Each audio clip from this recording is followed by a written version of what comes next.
Hey, everybody.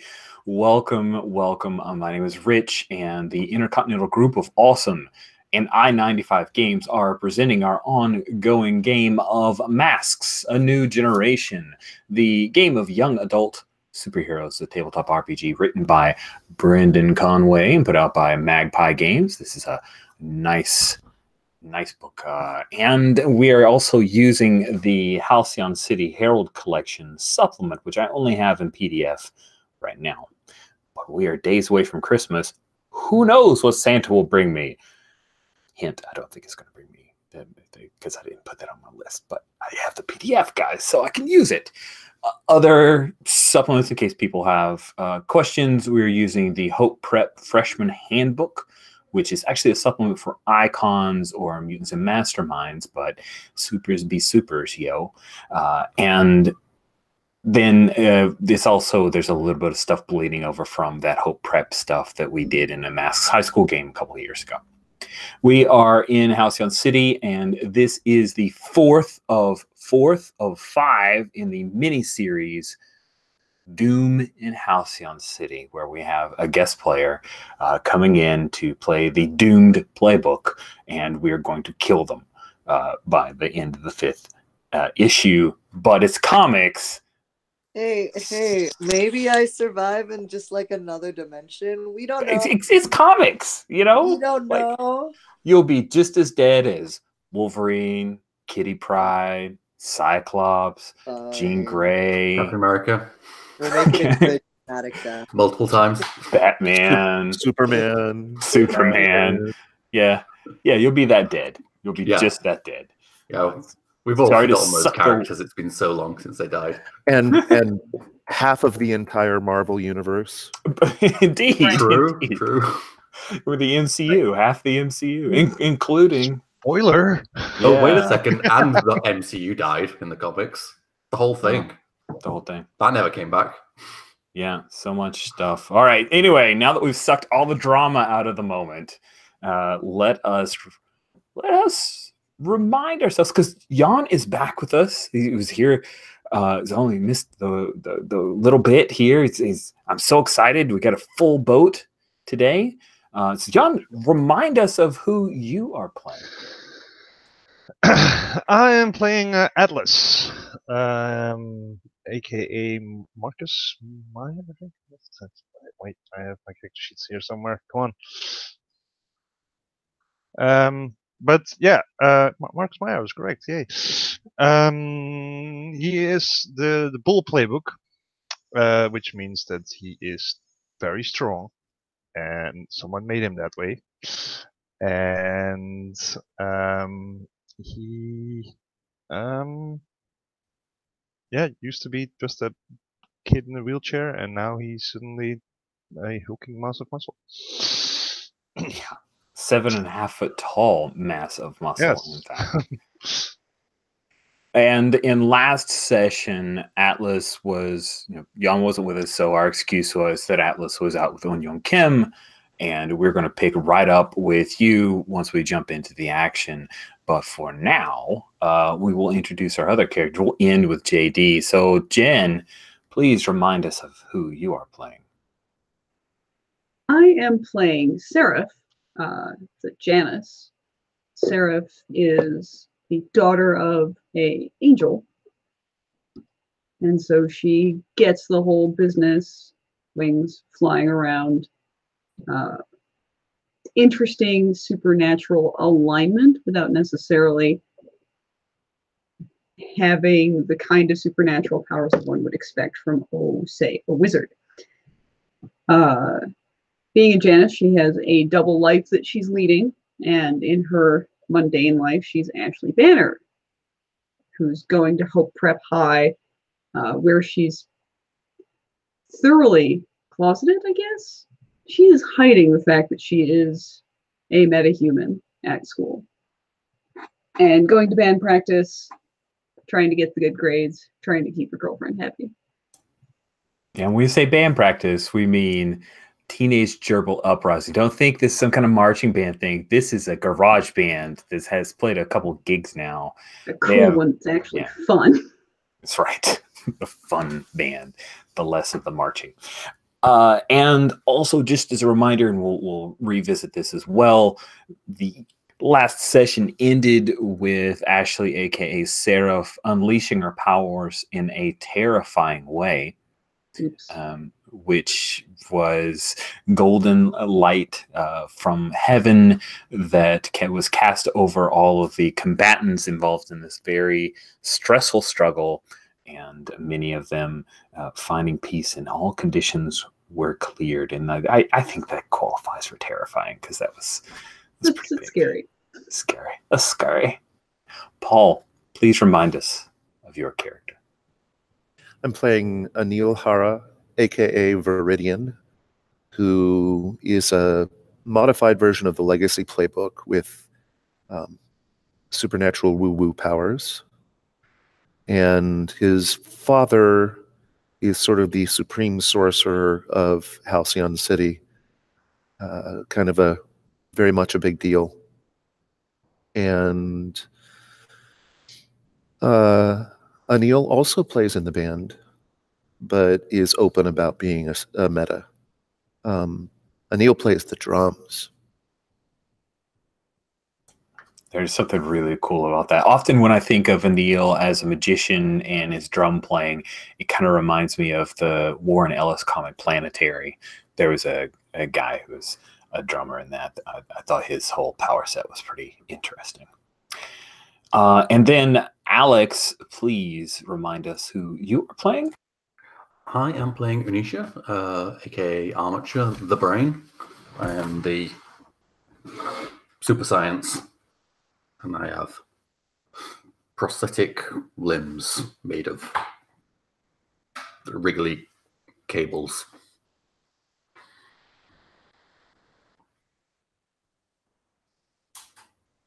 That's it. That's all you like.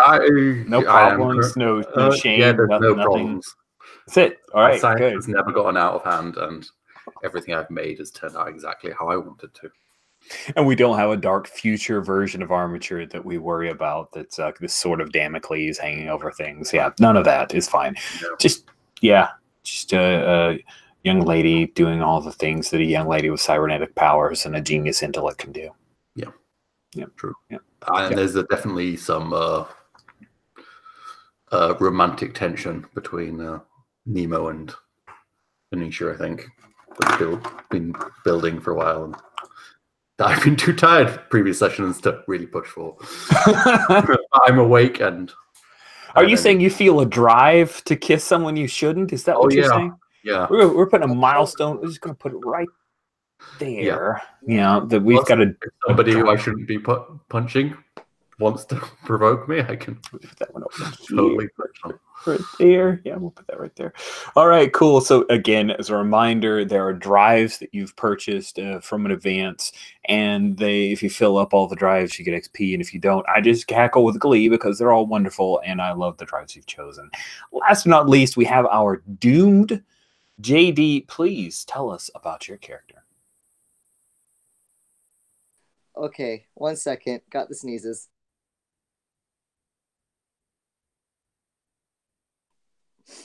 Okay.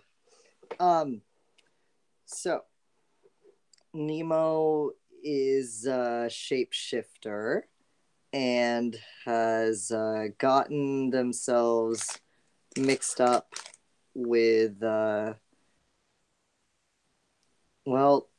with some not so good characters. You have Heldrake, who turns into an actual dragon and is trying to bring this kind of apocalyptic invasion of an interdimensional alien army, which is the doom that Nemo is facing right now.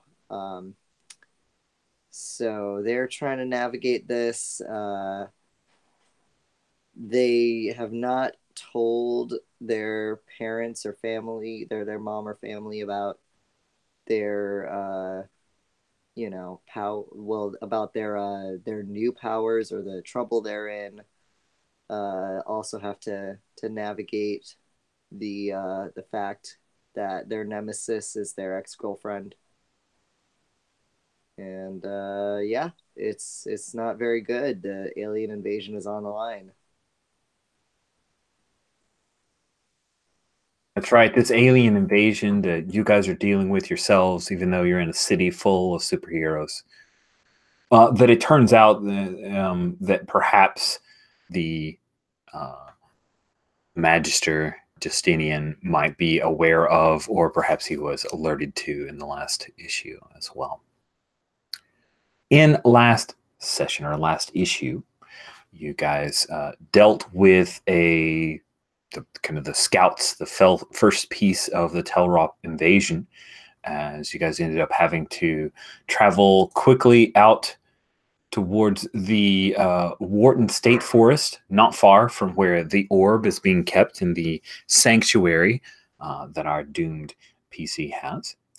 And you faced off with some Telrop scouts that were traveling in some weird discus type of ring motion device.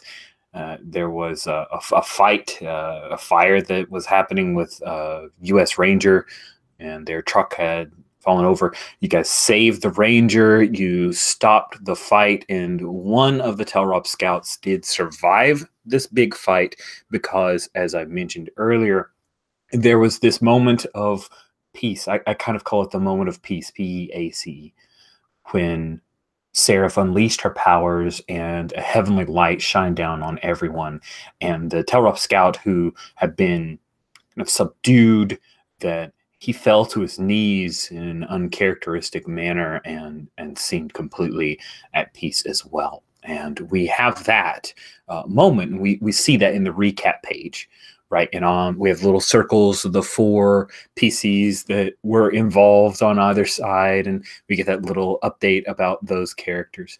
And we see it from a point of view that there is slightly different. It's like a slightly different angle from the way that it was drawn and near the end of last issue.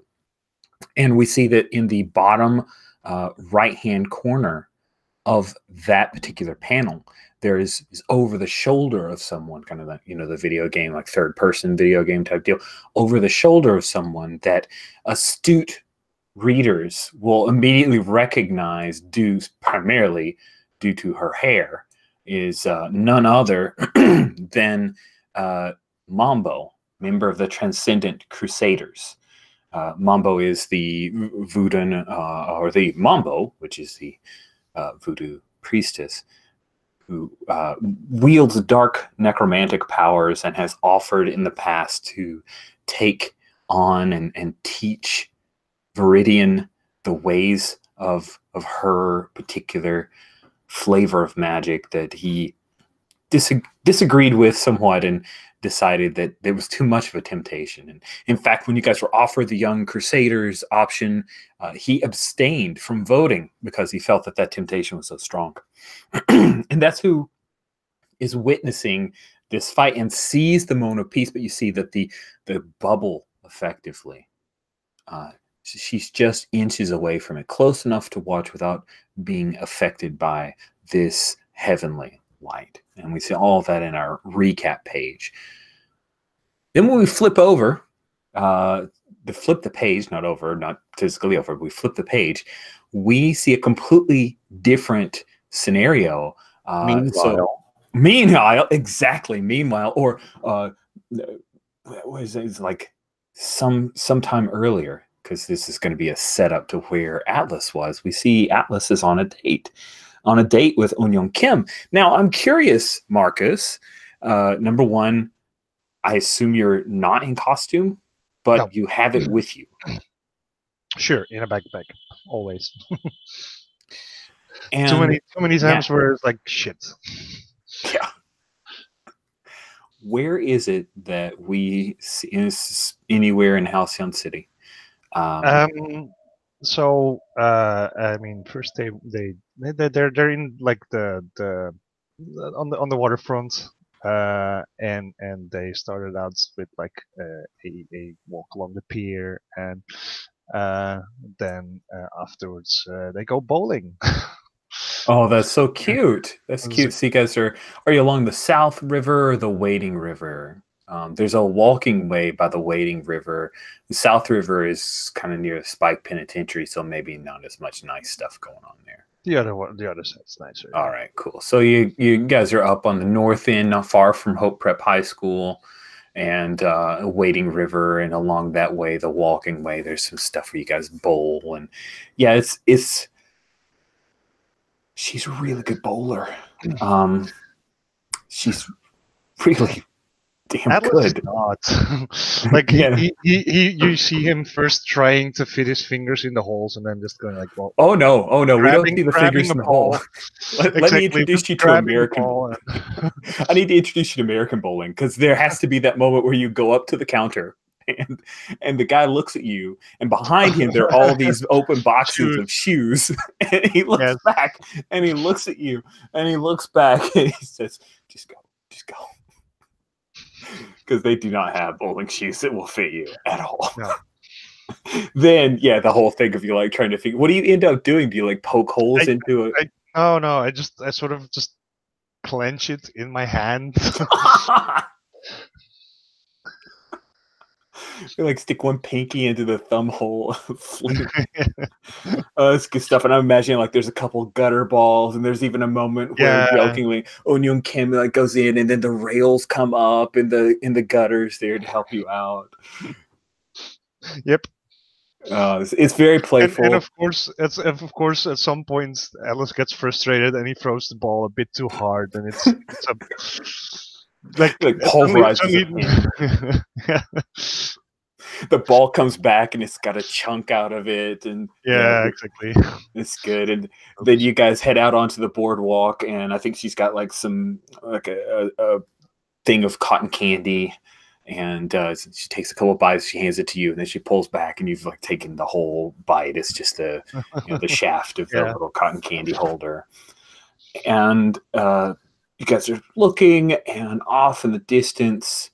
You don't see it, Atlas, because you're like walking along the boardwalk, and Onyun Kim doesn't see it either. And it's totally Laurel and Hardy. Like you're 7.5 feet tall, she's 5.5 feet tall. So she, like, if you put your arm around her, it's kind of like a finger on her shoulder. Like it's super awkward. But behind you guys, we see there's like some people, there's some motion going on. There's a little bit of activity far off in the distance, off in the woods, kind of indicates us that we're starting to sync up in time a little bit. And then your communicator gets a notification, and it comes to you in the voice of Armature. It's Armature. What does this pre-recorded message say?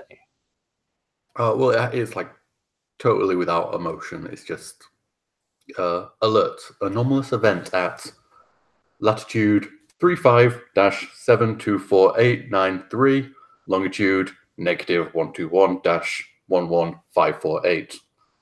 Teammates incapacitated. Assistance required. And of course, Onyun Kim has no idea, right? And you also don't know where those latitudes and longitudes go. Oh, exactly. Like, oh, that sounds bad. And then it's like, wait, I have to listen to that recording a couple of times to try and copy that number into Google Maps. Bam! Yeah. By the time you start dialing it in, when Kim's looking up as you're tapping away on your phone, what's wrong? Is this team stuff? Well, apparently I got a message from Armature, and it says teammate down, but. Oh my gosh. And she reaches up and tries to unzip your backpack, and she has to hop up a couple times, and she gets the zipper down, and she grabs your suit. She's like, you gotta get dressed. I'll get the car. Okay, but I also need to find out where it is. Do you know anything about like location stuff? Like numbers? Oh yeah. Give me the indicator. I'll look it up on the maps and bring the car around. You get changed, and I'll be right there at the end of the alley. Okay? And she takes off running, and she has your phone. Yeah, that's fine. And your communicator. Like she's just taking all the things except for she has your backpack. You just have your suit. and you're on the boardwalk, and there's like a hot dog stand. There's like some clothing selling, like sun and fun type deal. And there's a little bistro. Where do you want to go change? Where do you end up running to hide to try to change clothes? I'm probably like awkwardly trying to hide behind a dumpster somewhere, and it's like, but of course he sticks out from behind it, so it's like super awkward. Cool. So I'm gonna ask Viridian, who is it that witnesses Atlas changing into his costume? Doesn't have to be a named person. It could just be like, this is a person we see in the panel that happens to catch sight of this. Well, there's actually farther down from the dumpster, there's a homeless guy who's just he's leaning against the wall. He's no bottle or anything like that, but he's leaning against the wall, sitting on a unfolded cardboard box, just kind of watching, completely unfazed. That is kind of a life in Halcyon City moment. Yeah, exactly. Nice. And then you hear and the onomatopoeia for the tiny little car that she has. Actually, like they picked out, and in the font size, it's just perfect for some kind of slightly whiny but obvious beep noise.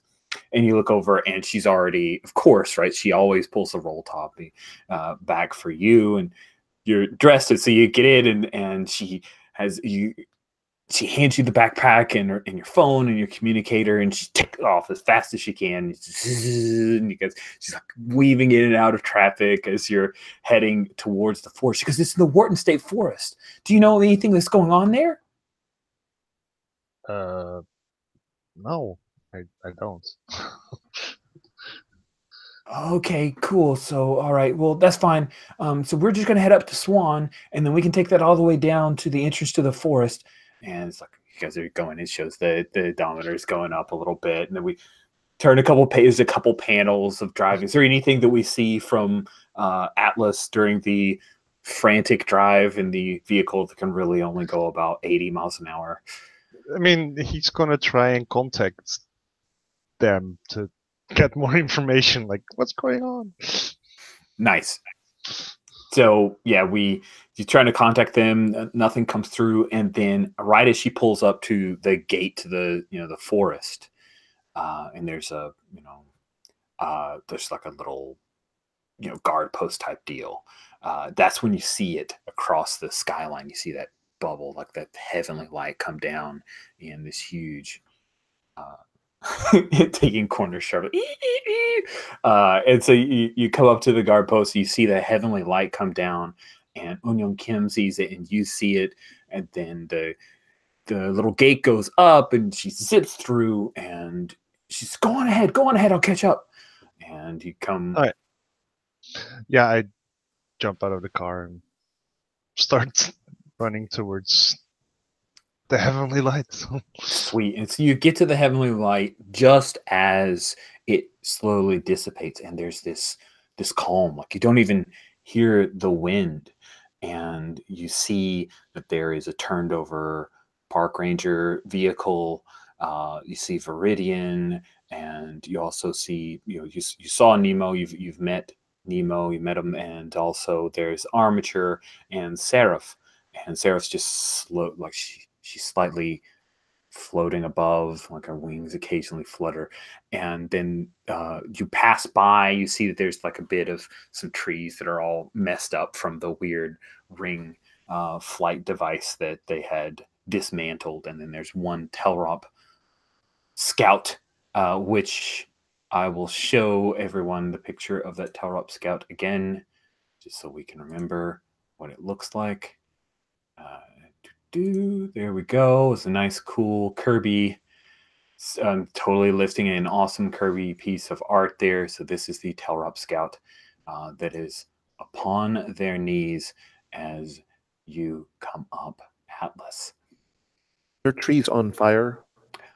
I think that the trees within the heavenly light, all just like the fire was quelled. But there might be a small bit of crackling and stuff. Maybe something you might want to deal with. Yeah, that was out of the cone of effect. Shit, I don't know, like area of the light. So Atlas, what do you do? I mean, I rush up and go like, okay, who's hurt? Cool. And the park ranger, like we cut away to just like one panel of the park ranger sitting at a cafe table with an orange Julius and just takes a little drink with this long straw. And then next panel is you guys, and you see Atlas is asked who's hurt. You see Nemo just kind of like rolling up off the ground, kind of groaning, being like, I think we're okay.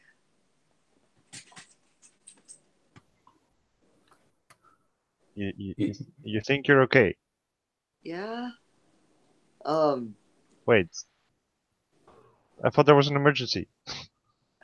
Well, that guy kind of points to the Telrop as they get up and like Oh, he's big.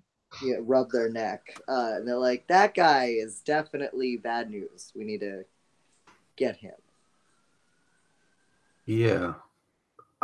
In the background, I'm reforming limbs and from a kind of pile. We see all these like little tentacled things that are just skittering and scurrying away. Yeah, Nemo starts slowly getting to their feet and going to the Telrop guy. I'll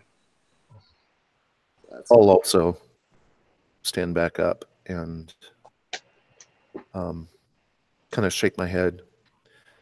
It's hard to actually motivate to do anything after that sensation, but I'm trying to focus and start thinking again. Yeah, I'm kind of like also kind of shaking out the cobwebs of that. So Nemo, how alien does a Telrop look like underneath their mech suits, the suits that they wear? Do they look generally like they're like a Star Trek alien where they look like people with some crap on their face or forehead or something, or are they different color, or are they?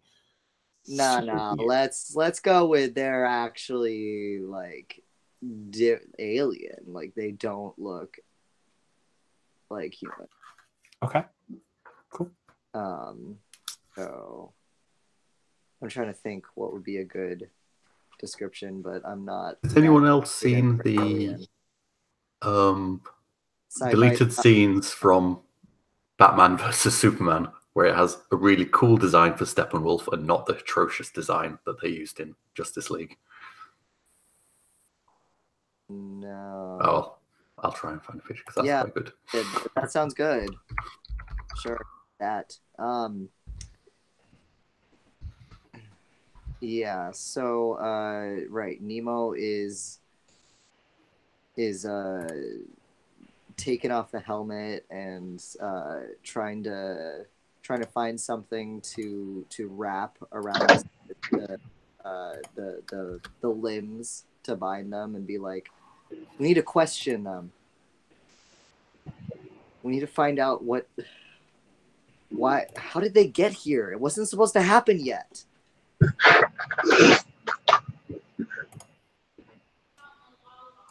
I'll like land, finally kind of snapping out of it. And, turn to Atlas, at least recognize that he's here. You guys okay? You seem a bit out of it. Yeah. Seraph, Mm. did you do that?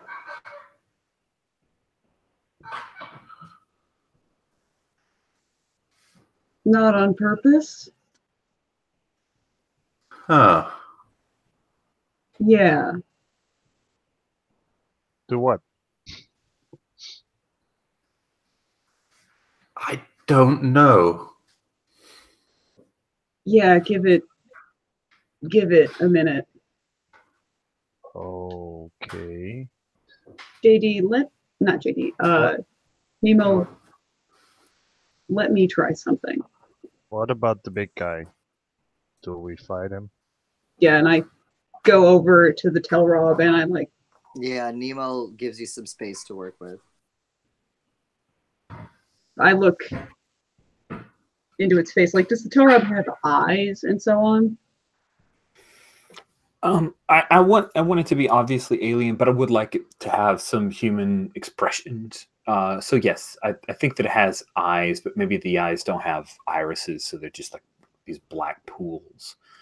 Sure. And its face, you never saw it before the moment, right? It had this helmet on, but Nemo's just removed it.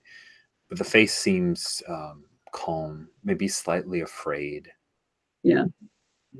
Fun facts about Seraph. Seraph's ability to recognize something as a face is a little weirded because, as I like to say, the designs of angels are often what you get when something is created after symmetry has been discovered, but before body plans have been discovered. So some of the angels were early designs before human. Yeah. Like And so it's like, human what is 0. this? It's like, it's a spiral of like pigeon wings and eyes. That seems like a mistake. Whatever works, man. What do you want me to do? Uncreate it? Seems cruel. So he looks into this Telrup's eyes.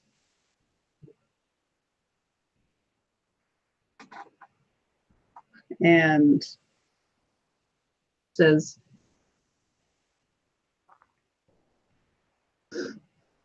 how did you leave the domain of the orc?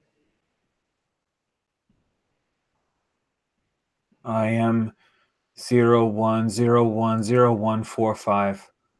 Scout for Norix the Devourer, Telrop Empire.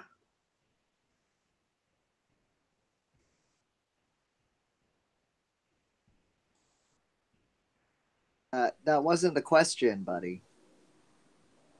You've just seen the possibility of more. I think you're trying to pierce the mask. Cool. Meanwhile, Atlas is going in the back like, so we're just talking to this guy. Like, Yeah. where was the emergency? Well, everything was on fire for a bit, and there was more of these guys. And Project Diffuse was here. And then the lights and a lot of the problems have gone now. Oh. I'm starting to do scans first to check if Project Diffuse is cleared out completely from the area. Project Diffuse is gone. They GTFO'd. Okay, that's at least one problem for the back burner. All right. Well, we're just going to do this. What? Okay, then. Nailed it. Awesome. Yeah, you pierce the mask, you roll plus mundane, and even with your modifier, you did nail it. You get 3 questions from Pierce the Mask. All right. Boop. Let's see. If you need the question list, let me know. I've got it. Okay, cool. So how could I get you to discuss Norix's plans? That you actually found the first fissure in his protection by saying there is something more. If you push on this heavenly light, there being something more of this being a new opportunity for him, you think that he will give in. I'm using the male gender, but he's alien, so you know. So we don't really know. we don't. And I, is the Tarab still kneeling? Yes, he has Yeah. not risen to his feet. Yeah, I'll lower myself down and point up and say, His eyes follow to the sky. It seems foreign to him.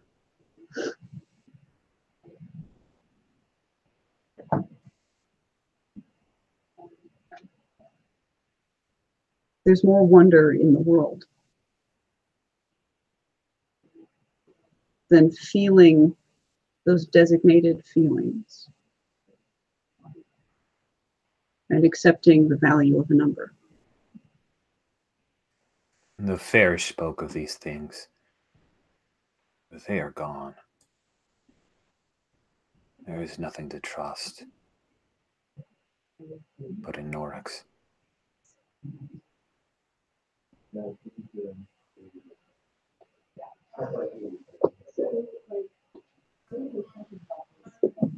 How did you do that before? I don't think I did. That's just something that's always there.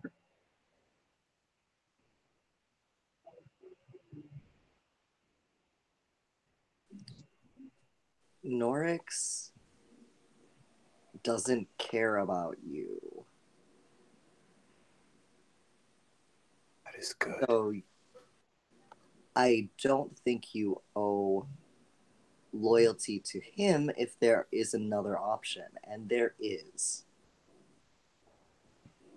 We're trying to stop him from coming here and destroying this.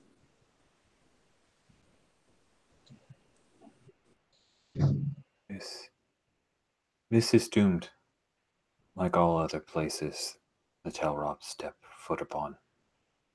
Norix the Devourer must eat. He must consume. I am beneath his notice because I would not sustain him. It is a beautiful place you have. It will be a shame.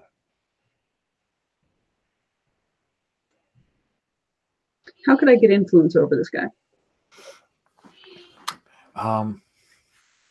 You realize that if you kind of step in and proclaim yourself as powerful as Norix or something that can absolutely kick Norix's ass, that you will have influence over him. He would certainly give influence to Atlas because Atlas is big. Weren't they big as well? Yeah. Oh, yeah. Yeah. You're like just a few inches taller because you're Atlas in a PC. With the helmet, though, it's like almost like it's right there. You take the helmet off, he's a few inches shorter. You want to be badass, Ashley? Honestly, putting on airs like that is not in her character at all. That's why I put it to you. I mean, I was gonna slap him and be like, "No, man." So No, I'm just gonna have a hand on the Telrub's shoulder and be like, "It's beautiful, and it's why we're fighting it, no matter what our odds are."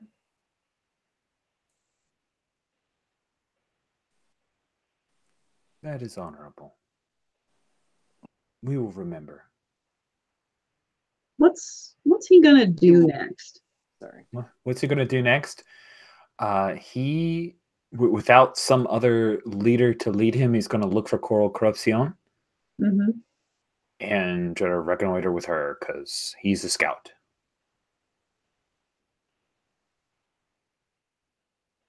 Nemo's got him by the lapel of his uniform or whatever. Okay. Just kind of Is Nemo taller to do that? Well, no, because he's still kneeling, right?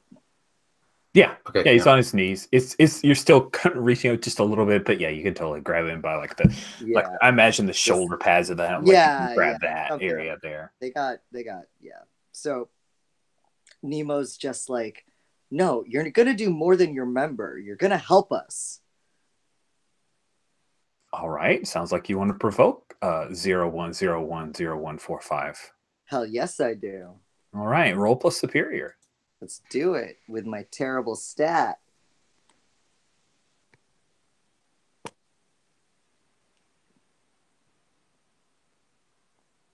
Let's see.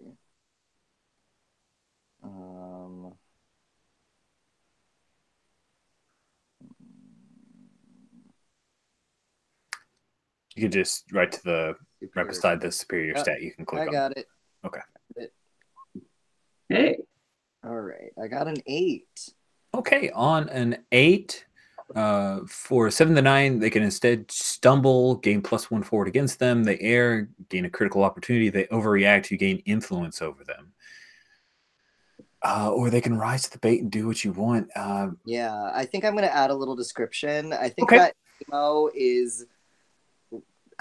is pretty angry, and so like the blue crack, and they've used their powers a lot, and so like the blue power is like cracking under their skin, and like rolling up their arms and their neck and face, as they kind of get angry and are like, no, you're helping us. And I think that's what was needed for this thing to fully recognize who you are.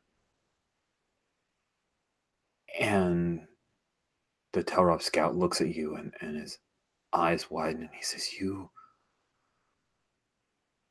are Coral Corruption's mate. How would you fight? She said you were lost and wished to join her, and we were to find you. I should bring you to her. I should bring you to her now. No. Starts to take a Why step. not? So you can kick her ass, right? That seems good. Yes, but we just got in a big fight. Are we ready to go? Because she could kick our asses. I don't He know. goes from kneeling to he places one foot and starts to stand up, and he reaches for your shoulder. What do you do, Alice. Nemo?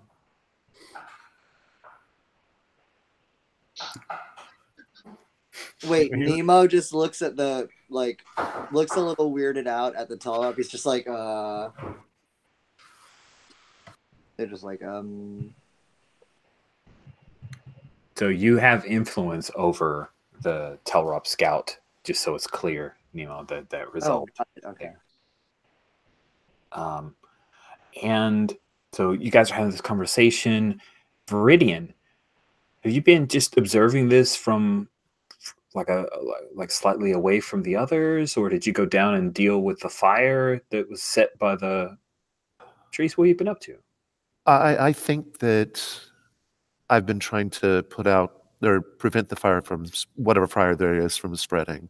Awesome. I cast a few spells. Such a way that I will notice Mambo. Awesome. That's perfect because she was like going to approach you. So we are on the same page.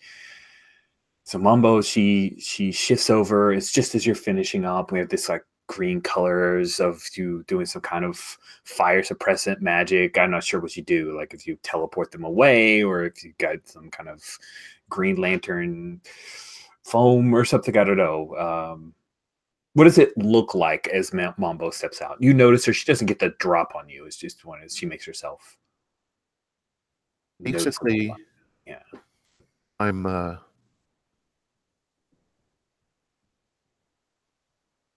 trying to frame it in terms of my things.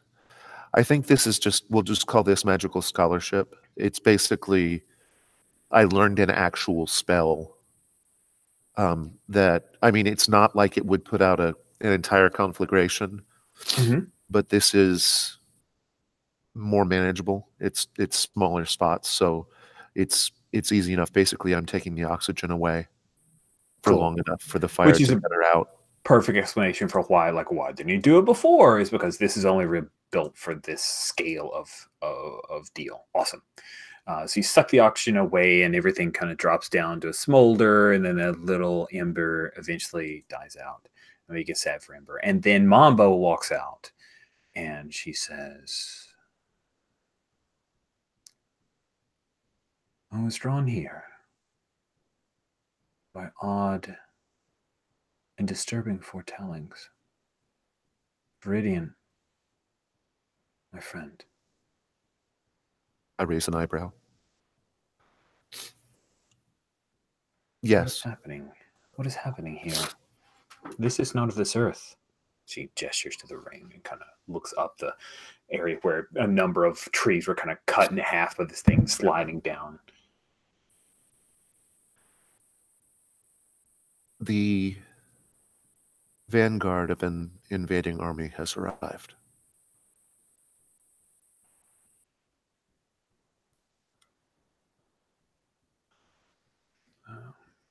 Glad that you brought this. Did you stop this there? I will speak with Zion.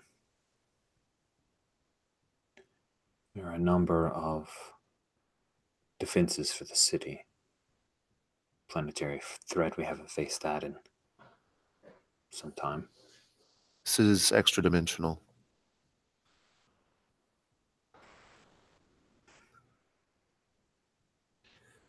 And we're handling it. She gives it that look of like, say what? Just as it was with Magister Justinian, the important thing was for me to say it. I don't even expect them to behave like, to behave like it's a thing. Important thing was for me to say it. You can't possibly think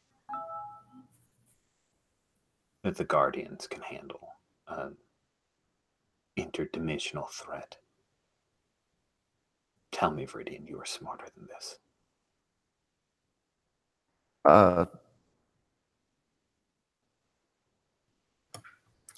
We are, in fact, handling it. Suddenly, like a metal fist of tentacles comes, smacks her across the face. And Armature is suddenly there beside Viridian. Like, I've got your back. Okay, I'm like forming up, ready for a fight. And I had the little that device I made last session to put out fires because I'd come over to help. Mm-hmm.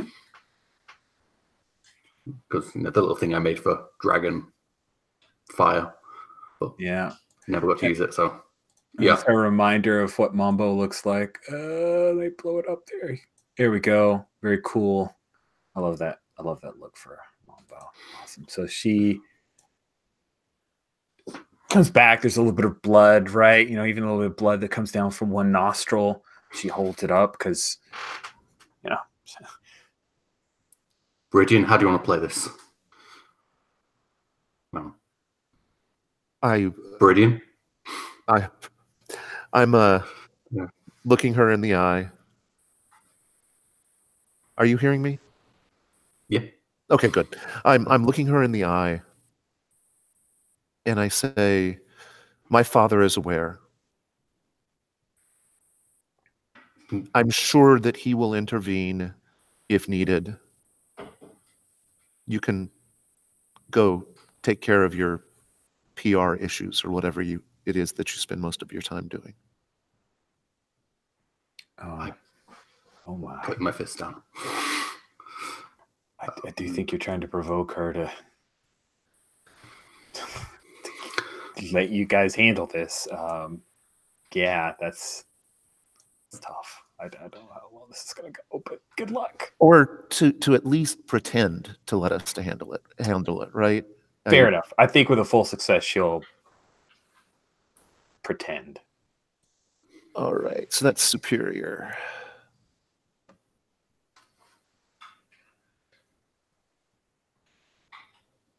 Okay, got a mixed success with a 7. And she looks at you for a long moment, and then she does the last wipe. You see there's like some really good color of just a bit of that red. And she looks at you, Armature, and she says, "Be thankful that you're underage, child." I take you. I kind of like look to Viridian and see if he's like has any reaction to that statement. I am patient. And one day you will be of age. And then you may join my army of the undead. No thanks. She steps back and raises her hands, and the green mist around, see the little skulls that kind of float around, and then she slowly dissipates and disappears. Can she do that? What, turn you into undead? Yeah. Kind of her.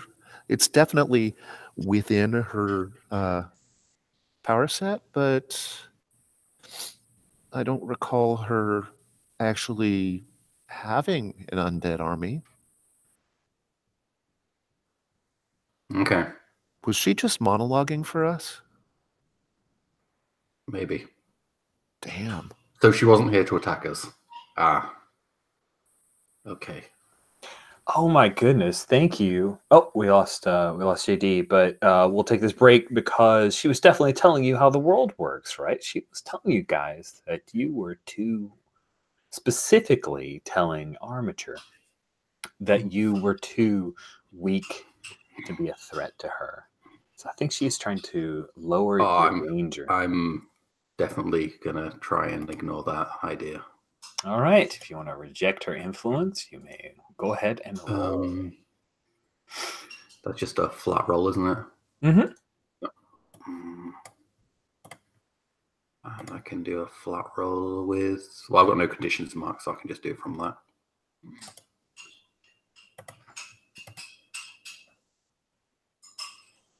Seven. Zeben on that. Then on a hit, you successfully hold to yourself and tune them out. Hey, welcome back, JD. Sorry about that. On a 7 to 9, choose one. Clear a condition or mark potential by immediately acting to prove them wrong. Shift one label up and one label down, your choice, or cancel their influence and take +1 forward against them.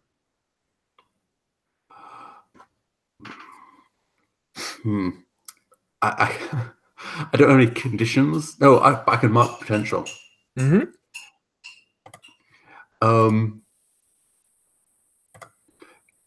As she tries to dissipate, can I like set off some sort of resonance that just makes it really hard to concentrate? Sure. So she can't kind of do the spell. Oh, wow. Or like she has to like really focus to do the spell. If you want to do it for annoyance, you got that free of charge. If you want to stop her from leaving, then you'll need to unleash powers. I don't want to stop her. I just want to make it like she has to like break a sweat to focus to do that. And it's like I'm just you're going? Nice.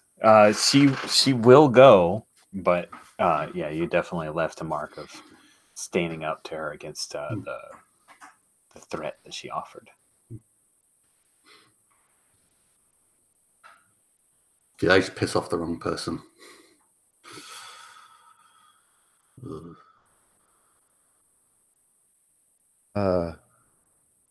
Thanks for stepping in. Yeah, sorry. I mean, we still don't like those guys, do we? No, we don't. Good. Yeah, just checking. Yeah.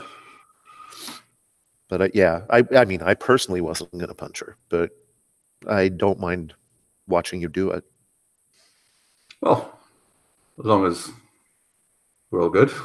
Yep, of course. And I'll turn and sort of start heading back towards the rest of the group, assuming you go with me. Yeah, I kind of slightly sheepishly follow. Cool. And then we turn the page and we see a panel in the upper left-hand corner of an Orange Julius cup like falling into the trash, and then a quick scan to what looks a little bit like an Uber app, but it's not an Uber app.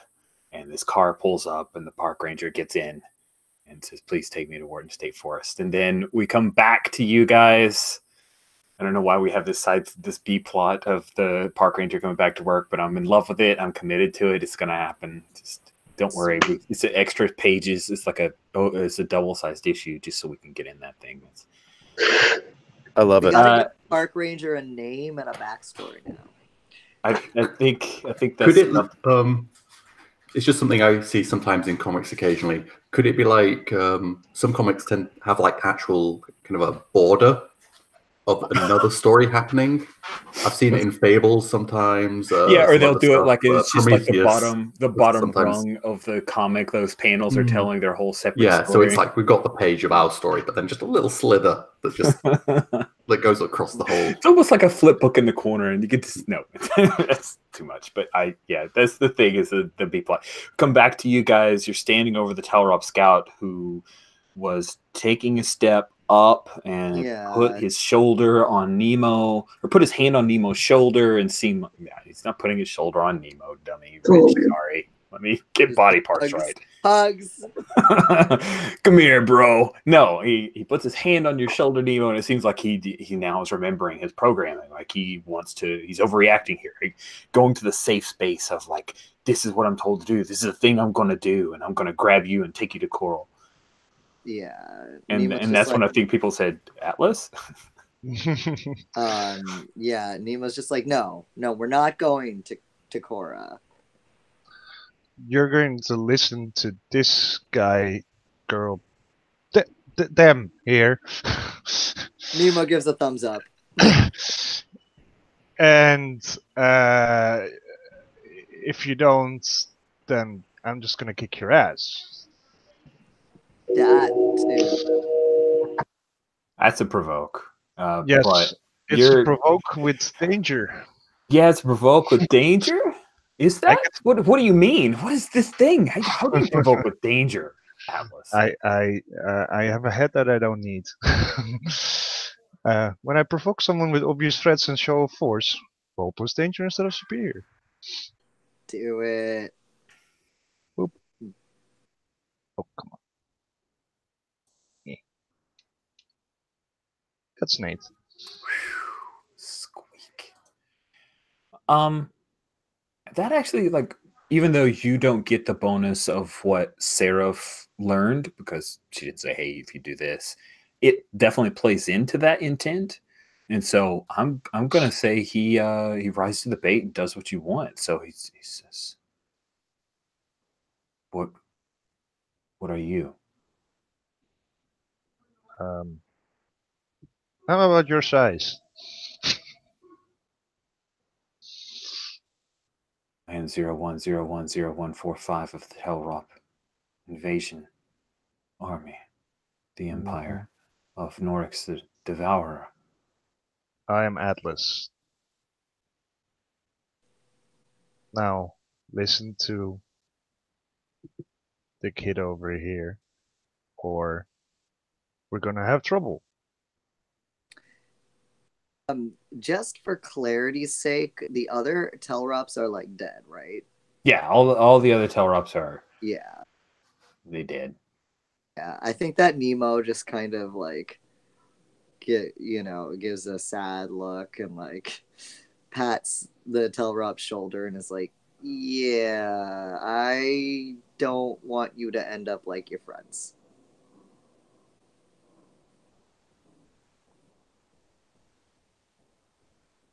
And that's when Viridian and Armature come back and join in. It seems like 01010145 is no longer a hostile entity and seems somewhat pacified. Yeah, Nemo's like, all right, so your name is 0101. What was it? 0145. We're just going to call you 40. Or 45. 45. Yeah, your bullet. Understood. It's a cool name. Mm. Very masked.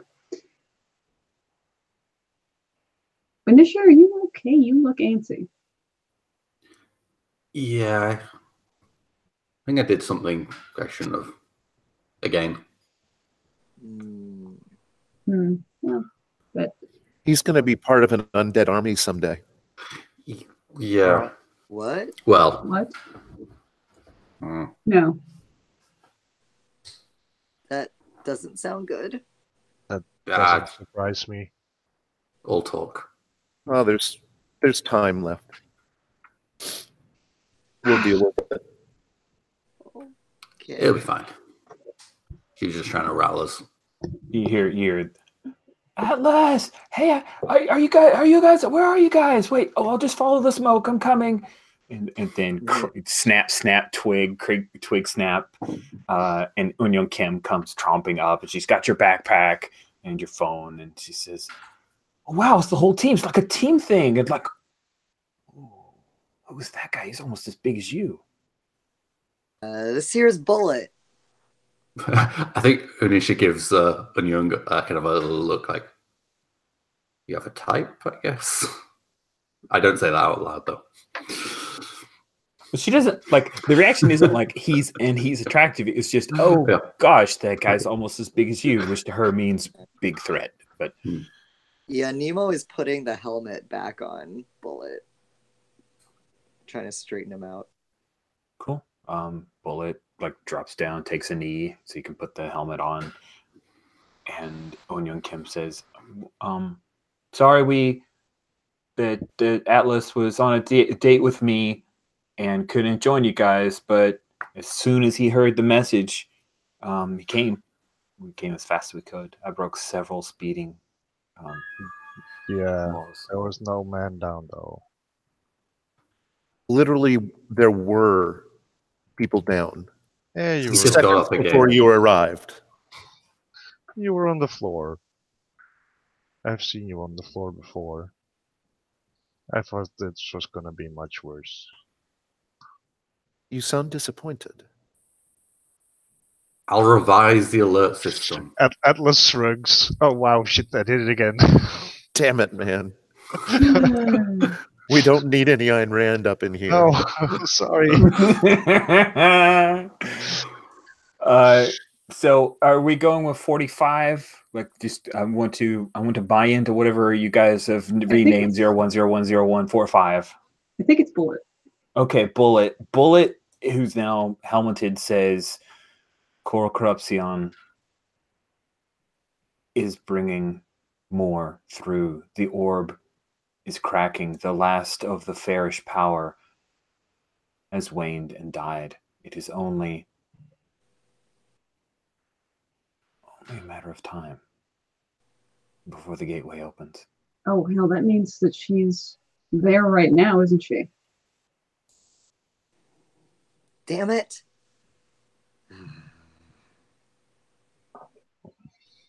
Guys, we need to get moving in that case, right? Yeah. All right. Nemo looks anything but like Do you eager guys to go for this conflict. are you guys hurt? Do you need Again, Any help? sorry to disappoint you, but I think we're fine. Yeah, I think we're actually. yeah. I'm feeling great. That Yeah, that light was yeah, that something. light tripping. You might say it was heavenly. All right, so Nemo, where are we going?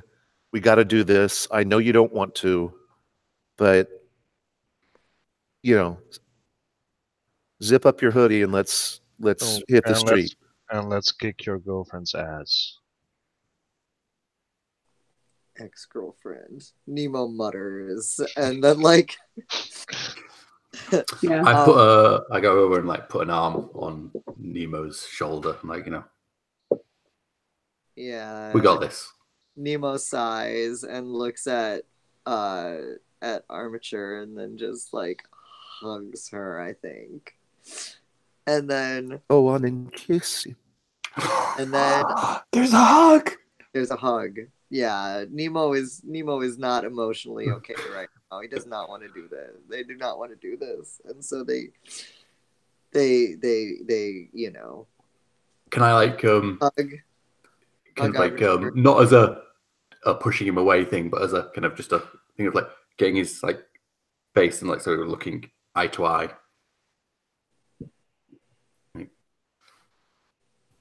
Okay. We've ignored this. You've ignored this problem. You've not wanted to confront her. We see that was a mistake. But now we're gonna confront her, Yeah, I aren't know. we? Nemo nods. Yeah. She's gonna be so mean. I mutter to Atlas, because that's what we do. You know, we confront the problems that our past has created. Well, while I'm getting some little Savage. side eye, I assume. Yeah. I guess I'm comforting and supporting him using irrational pointing out of mistakes. Absolutely. I was like, yes, you're so leaning into that move. You must roll it. I don't know if you've got. I don't think there's anything to use the support on, but I want to do it anyway. I like it. It totally fits for me. I've got. I do have a thing with Nemo, so I can do that. Well, whatever the good, super good things of comforting. I got an 11. Wow. Okay, on a comfort and support on a hit, they hear you, and so Nemo, you can mark a condition. I'm sorry, you can clear a condition, mark potential, or shift labels, but only if you open up. Yeah, I think that Nemo is just like, I wanted to believe that she wasn't doing this, that she could be saved, but I don't think she can. And he, you know, like, Nemo looks really, really heartbroken at this, and then nods, and it's just like, you're right, we need to go.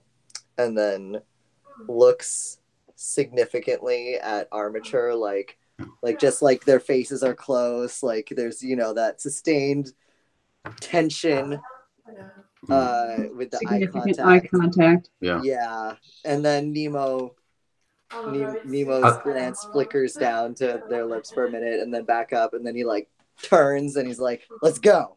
And then, like, Now we're talking. and then they start walking. I'm gonna mark a potential for that, and also I think Rich, you wanted me to mark off 2 dooms, right? So that I started off. Yeah, let's push you along. Let's do that. Okay. So yeah, in also, that case, I'm gonna take portal. So you know what? I'm portaling all of you there. Nemo creates this portal. Snap. Into the cave, and it's just like, everybody in, and then you know, walks through it dramatically. That's the last frame Nemo is in until they get to the cave. Nice. Ooh, and there's a 1 because I got an 11. 1 is added to the team pool. Yep, and I went ahead and moved. I'm going to keep us kind of focused on the screen with all the pictures of characters. So I moved that over, and you guys are at a team pool of was team pool 2 at the what I had noted from before. So now it goes up to a team pool of 3. And just from the drives, when I ever strike one out, which I did, which was punching someone I shouldn't, I can mark potential, clear a condition, or take influence over someone involved, and I would like to take influence over Mambo? Mambo, yeah. All right, do it. Cool.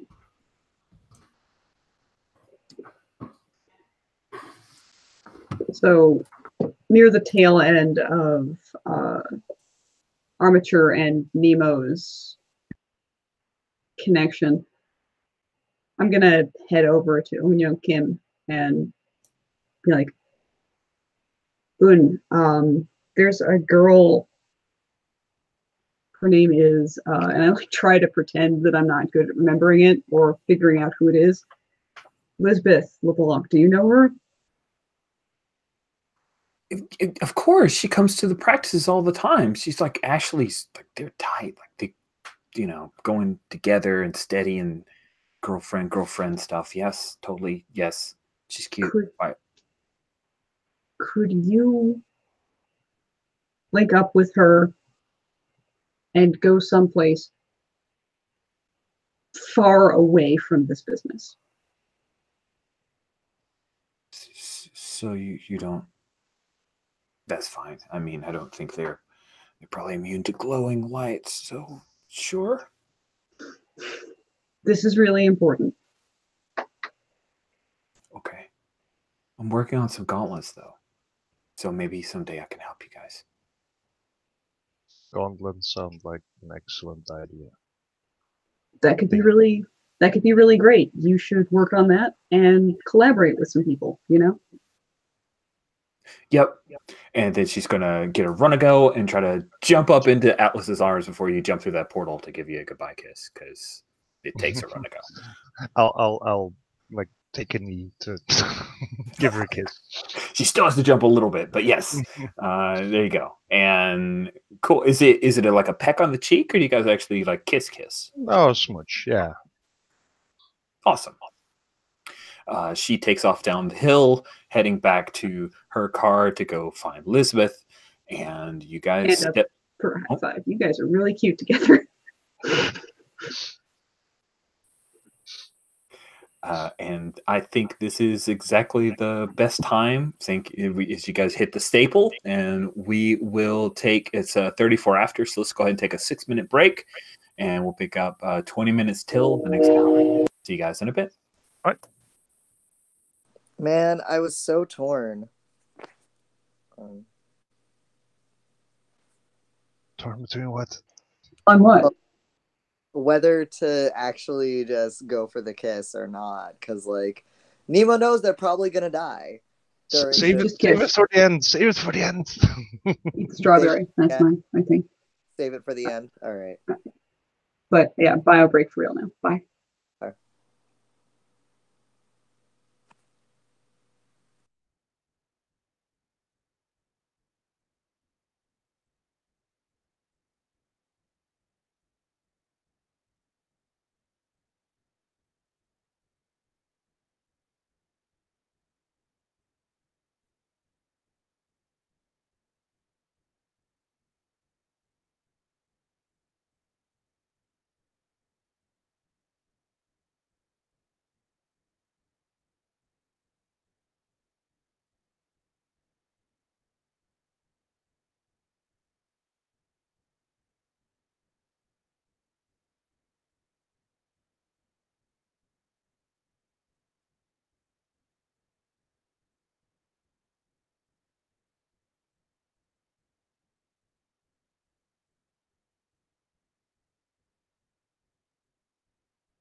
I have discovered crunchy chickpea snack.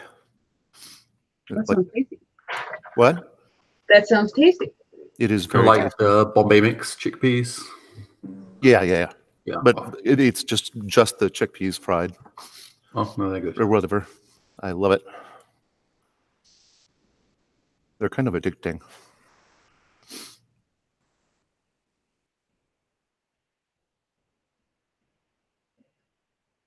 Yeah, I can imagine.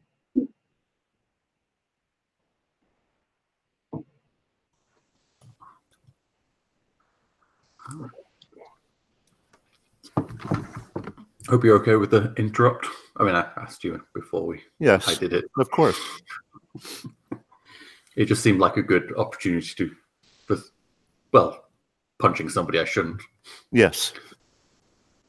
I was so hoping it would be Atlas, but I was, You can't always get one. I thought since the previous two sessions, I hadn't been proactive enough with the drives. I just had to be a bit more. If I see an opportunity, I'm going for it. Sorry, there was some drama over a 13-year-old eating his mother's pasta that was in the fridge, and so Uh-oh. yeah, Dun, dun, tried dun. to bear witness / give support / potentially mediate if needed.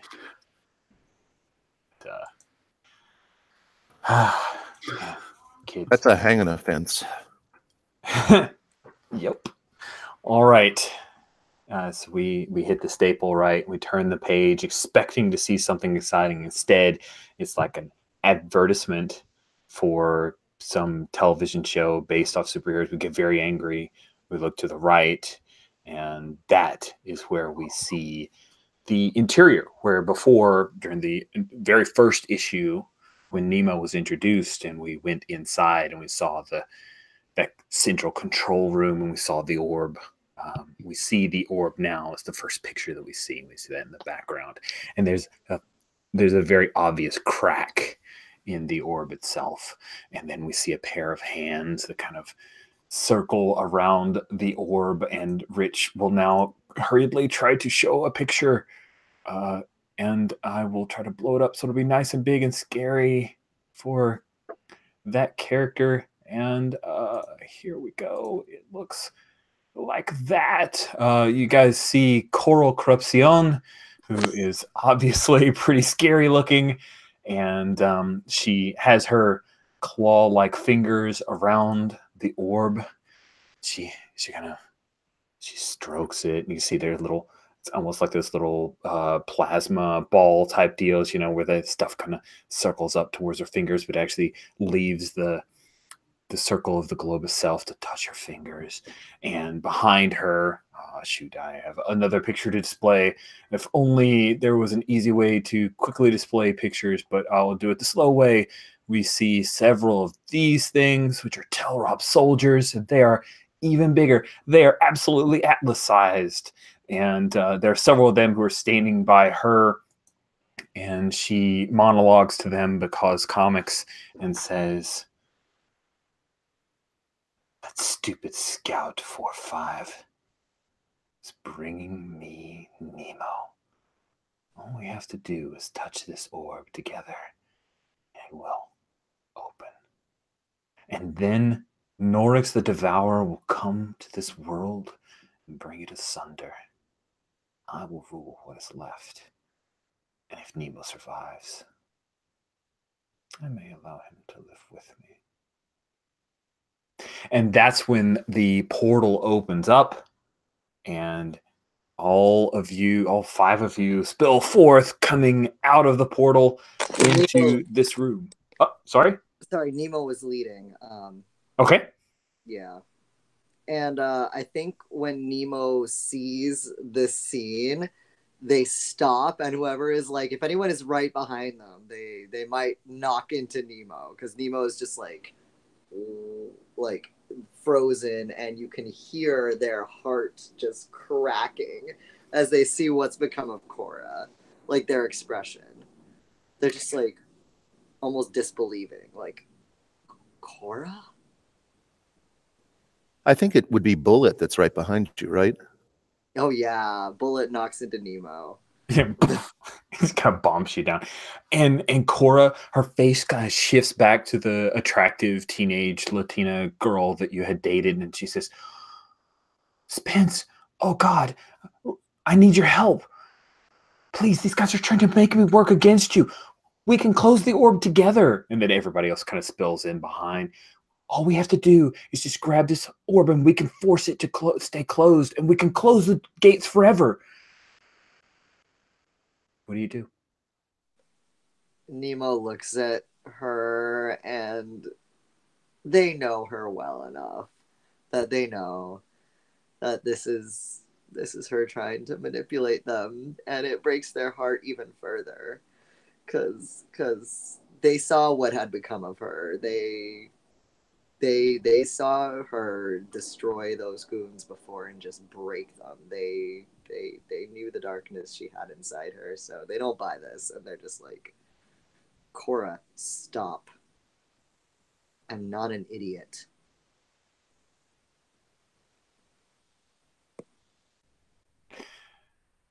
Really?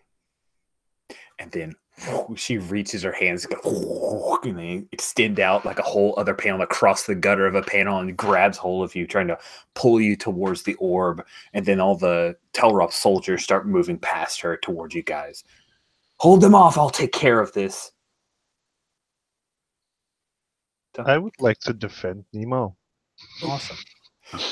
Let us go through the brief bit of team mechanics. When you enter battle against a dangerous foe as a team, add 2 to the team pool, which will take you guys up to 5. Holy crap. You better help each other out. And who's the leader? Nemo. Nemo. All right. Yeah, I think so. Does Nemo have influence over every teammate? Yes, I think he's over me, I think. Yeah, let me check what I have on. I don't think you have it over Atlas. I don't know I if don't you've had an think opportunity. I have it over Atlas, no, but Atlas has it over me. Yes, but that doesn't help. Doesn't help you here, but Arbiter, good to know.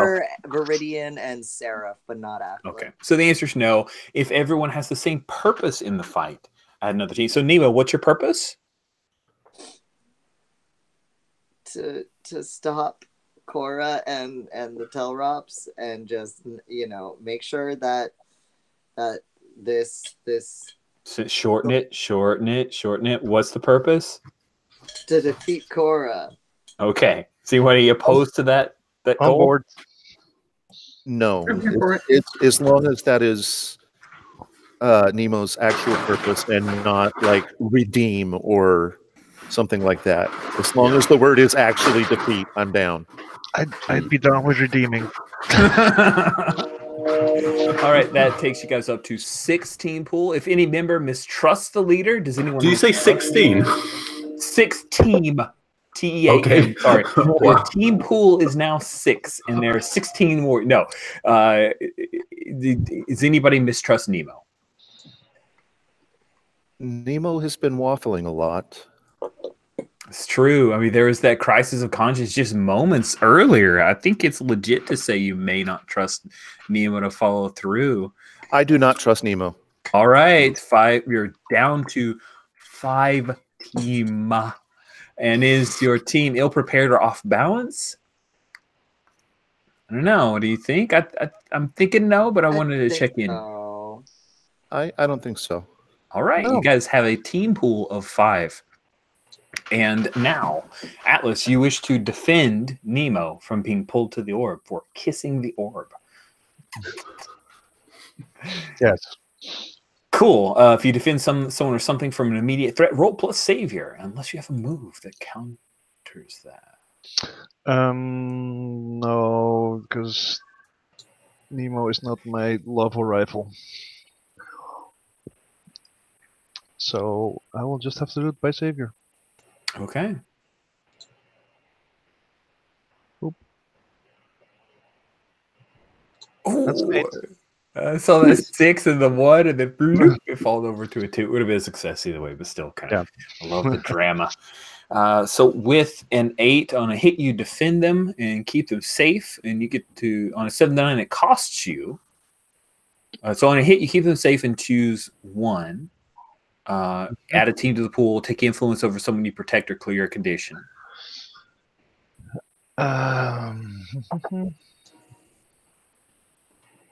Choose one.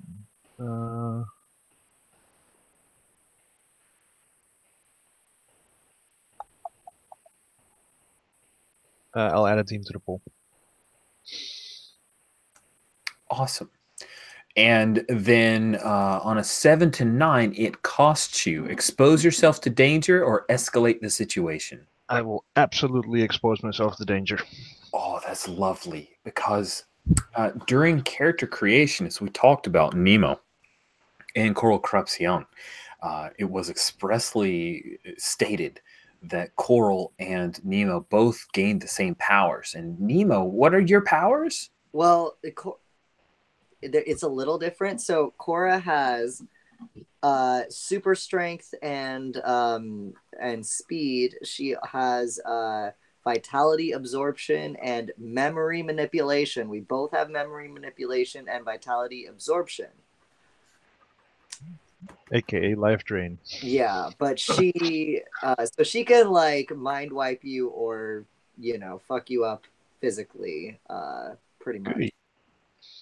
Nice. Cool. So the me drawing the body transformation or transmutation, that was wrong. She doesn't have the ability to do that. I mean, so for she doesn't have his body transformation powers because that was before they got the powers from the orb. That was Nemo's own power they were born with. Okay. Was shapeshifting, which she envied. Anyway, All right. So yeah. she moved but she quickly to grab you then. Yeah, but I imagine the physical transformation that can come from just using all those powers of the orb and it's slowly corrupting her can be whatever you want it to be. Oh, thanks. I appreciate you letting me be a GM. I've got it. So she very quickly, super speeds, runs over to grab you to try to drag you towards the orb, and Atlas steps in the way and knocks her aside, but she grabs onto him, and that is when she will be absorbing your vitality, Atlas. That is the thing you suffer, so please roll to take a powerful blow.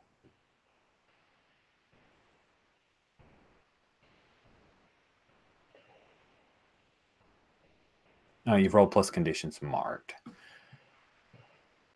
Oh. All right, that is an 8, a hit. So when you take a powerful blow, roll plus conditions marked. On a 7 to 9, choose one. You lash out verbally, you give ground, or you struggle past the pain. And mark 2 conditions. I mean, it's annoying. It's the third 8 I roll on.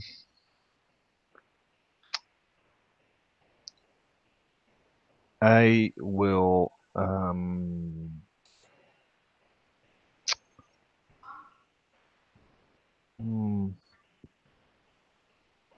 Let's see. I think I might take 2 conditions. Sweet. I will give you a moment to think over those conditions. Yep. We'll circle back to you. There's just a bit of that vitality absorption. And I'd like to see Viridian.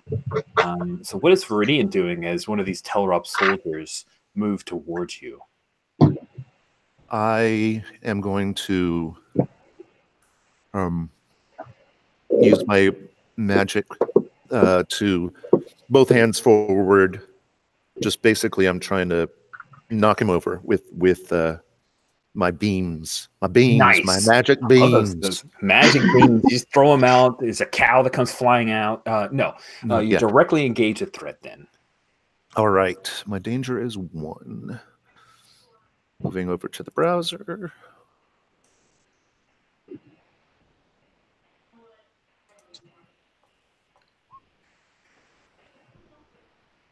That is a 7.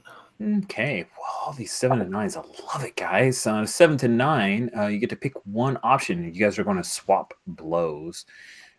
So that will force this guy to do a thing, which is totally cool. Going.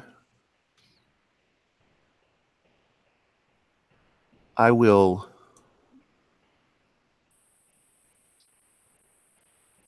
Since it's a 7 to 9, I get to pick one. Correct. I'm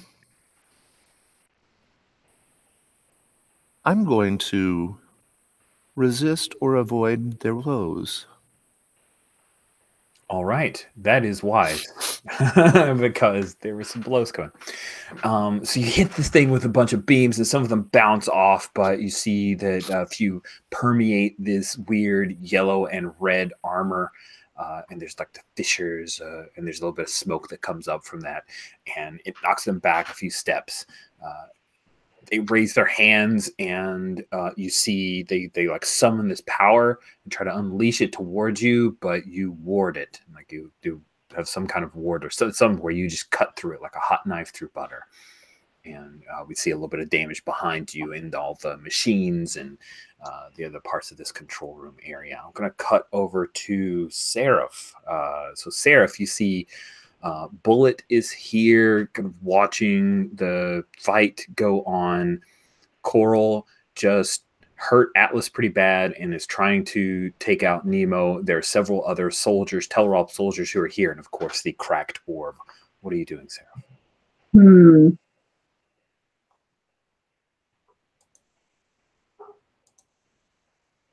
I feel like I should just go and steal the orb from its pedestal.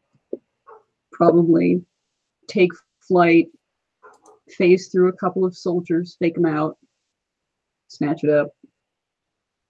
Nice. It sounds like you want to unleash your powers in a way of getting out of here and getting out of this, getting this threat away. So let's see you do that.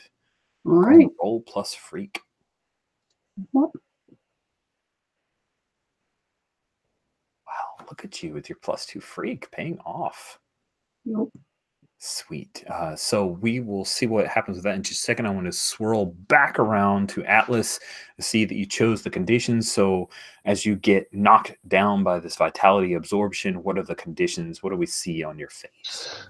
There's like he looks angry, but also like there's the fight is sort of draining out of his eyes as well. Like initially it's like and then you see him like it's like his anger slows down to a simmer suddenly. Nice. And then it's just a bit of color. I think one of the soldiers like reaches down and puts a hand around the back of your head, throws you back. You slam into a couple of areas and down this little corridor, and there are a couple of the weird traps that we saw from before that like cut and tear up your costume, and you're gonna have to have a new costume after this. I'm sorry. Like, I'm being mean, so I'm tearing your costume. Your lovely, lovely costume. Battle damaged Atlas figures in stores now. And so you have a choice as we switch back to Seraph, and then I'm going to circle around to Armature in just a moment. On a hit, you do, and on a 7 to 9, mark a condition, or the GM will tell you how the effect is unstable or temporary. I'm going to take guilty. Nice. Nice. So you start phasing through and flying. You said you were flying. I imagine like flying up through the mountain out of this area. Is that what you do, or were you going somewhere else? Well, we don't have much of a plan. I think that I'd probably either leave the mountain with it or take it to Inisha. But I don't want to leave the whole scene because that seems like butts. Awesome. How about you give it to Inisha? That sounds amazing to me. Yeah. You fly around a few of the soldiers, maybe phase through one of them, and it's the moment of like, oh, and we see your legs like halfway through it, but you pass through, and bam, you hand off the ball. It's a little bounce pass. No way, you probably don't want to do that. You hand off the ball to Armature. Armature, what do? You capture that. I like, guys, I need a minute. And then I just ignore everything around me. or whatever chaos is happening, and I'd focus purely on the orb. And I'll take position between Anisha and whatever soldier or threat is nearby and make my line. I guess I'm unleashing my powers, maybe extend my senses and such on this, because I want to just. Yeah, you were trying to figure out a way to. I want to. I think destroying might be beyond what I can do at the moment, but maybe stop this degradation of it. You know,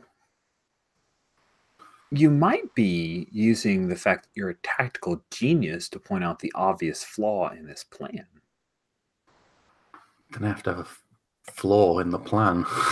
Well, the flaw is the coming through the orb kind of thing. I was thinking that seems like it's the fulcrum of things coming through. But hey, if you want to unleash powers, that works too. Oh yeah, no. They're coming through, but they come through to where this is. And then I kind of like to try and think of the most inhospitable place in the city to suddenly come into this universe in.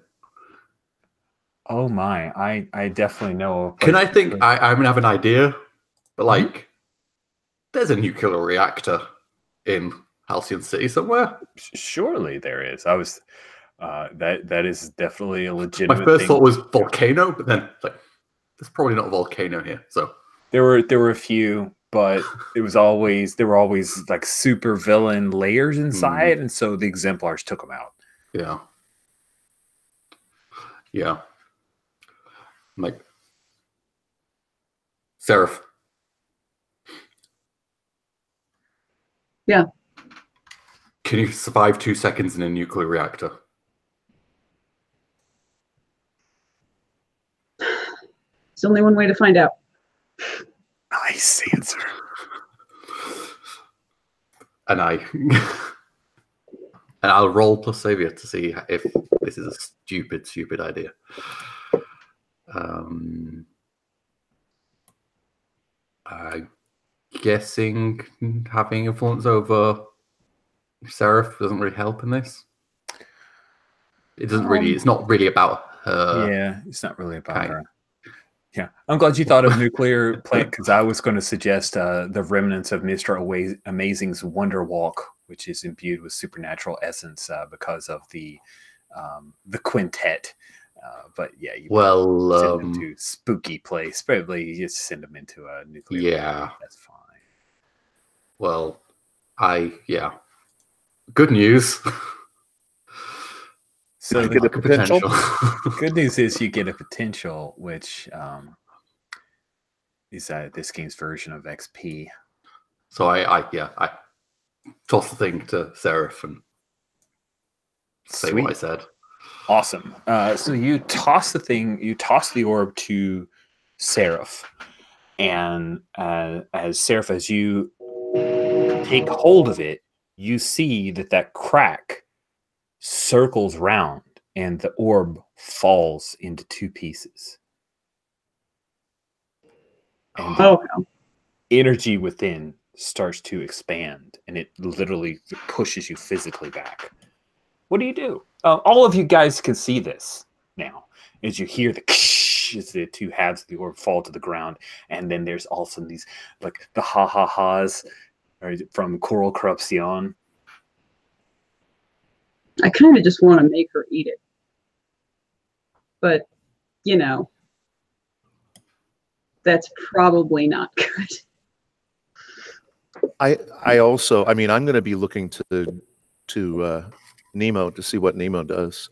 Yeah. Since this is their problem. I know what Atlas is going to do, but I'm going to wait until dramatic moments. JD, are you talking on mute? No, I'm just waiting because. Oh, yeah. So actually, I need a quick recap moment. JD, help me out. Yep. So as I understand it, in order to bridge our realities, both you and Coral Corruption need to touch the orb again and break it. Yeah, essentially. That's what's needed. Theoretically, we could, if we worked together, also like, you know, fix the orb, I think, or something. I don't know. I think when I did my study of it, when I first came it across said that was yeah. That was the thing you found. So because the red and the blue powers are, yeah, it was supposed to be that whole color scheme working together. Anyways, yeah. So yeah, we're not going to get Coral to help us out. I don't think so. No. No. Yeah. Yeah, sorry. She's not listening. She's recalcitrant. It's not going your way. She thinks she's won. And this, because you guys haven't both touched the orbs, may not mean that they can come through, but something has happened. Yeah. Like they're clearly some coming through, just not the big. Or some energy or something.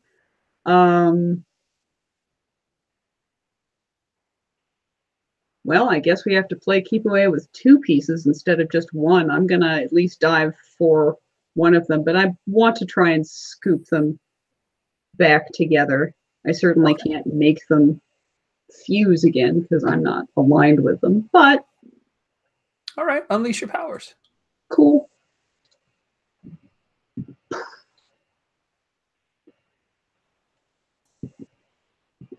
Oh, that is a nice roll. Holy crap.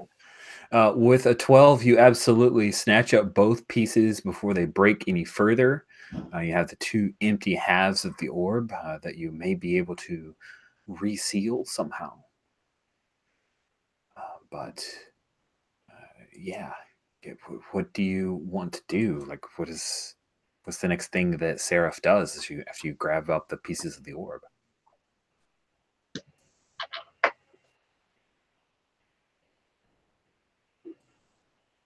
Sorry, part of you just wants to be like Viridian, codename Julius, and go to the mall. Zips at me to Julius. I kind of love that. But yeah, I don't know. I feel like the situation is pretty complex. There are soldiers, there's Coral Corruption laughing, there's magical forces beyond our ken. Like, does anybody else have any thoughts or interesting ideas? Atlas probably has a sword in his hand right now. Yes. Yes. Yeah. I was still waiting to see if I could do a thing. Okay. What's your thing? What do you thing? want to do? Oh, okay. Because I thought we were going in like an order. Kind of. I'm happy for you to interrupt the denouement of my role with something that might be inspiring. Yeah. Oh, okay. Yeah, because so Nemo, I feel like got pushed out of the way by Atlas, right? This heroic moment of him trying to save Nemo from the grasp of Korra, and so Nemo kind of goes down a bit, and then you see this shift where Nemo just like starts growing fur and like fangs and starts turning into a tiger and like roars and then just tries to jump on Korra. I'm going to try to directly engage. Okay. Cool. All right. Go for it.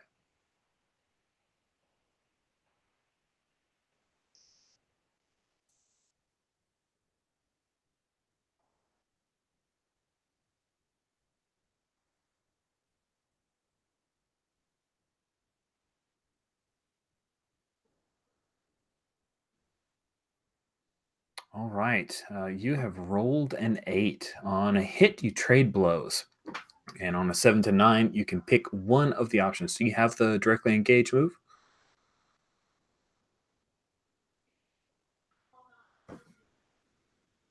Are you talking on mute, JD?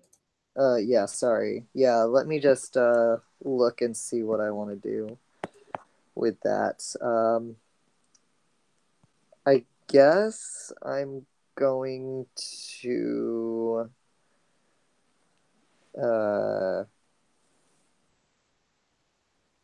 I think I'm going to create an opportunity for my allies. You know? I feel like Nemo is being very direct and physical here, so it doesn't really make sense that they're not going to take some hits. So, Cool. yeah. So here's what she does. Kind of this blue glowing tiger. Nice. So yeah, we have the blue glowing tiger that knocks her to the ground. She reaches up with a hand, and instead of like clawing into you, we see the hand from your point of view through the haze of the blue. It looks like Cora's hand, and it touches your shoulder, and she is going to try to use memory manipulation to draw out of you all of the warm feelings and affection that you have for her. And I'd like for you to take a powerful blow. Oh my god. That's wow. All right. Let's do this. Let's do this. She tries to take away my memories and love. All right. So I don't have any conditions right now, so it's just a straight roll. Ah, I almost got a 6. Okay. I think I am going to, I think, give ground here, but I don't know. That kind of balances out they get the thing I chose for the directly engage, which is my. Yeah, I mean that's one of the things about me bouncing a move on top of another move is we'll have Yeah, to so I feel suss like out I'm both gonna of those. conflict. Yeah. Well, I think maybe she gets another opportunity at me, but they get an opportunity in general on winning the fight, or I could choose to get 2 conditions because this is pretty big. So. What do you want me to give you a minute? We'll kind of slip into the opening for Well, everybody no, else. I don't know. Which do you guys think would be better? I was kind of asking. Opportunities are nice. Sorry? Opportunities are good. And yeah, letting us keep it. I mean, you're the doomed. You're in trouble. Yeah, okay, sure. I'll mark 2 conditions. Take some conditions. All right. Sweet. All right. So you consider those conditions as she foists that love and maybe even adds in a few extra memories of you guys happily dating and all those things mix in together, and it's a bit of inaction after you bite. And of course, there's like blood that is rolling down her back because you successfully directly engaged her, and she falls to the ground. She's concentrating on this, plus you weigh her down. Seraph has the orb, and Coral is no longer laughing because she's got the crap bit out of her. Angry giant tiger.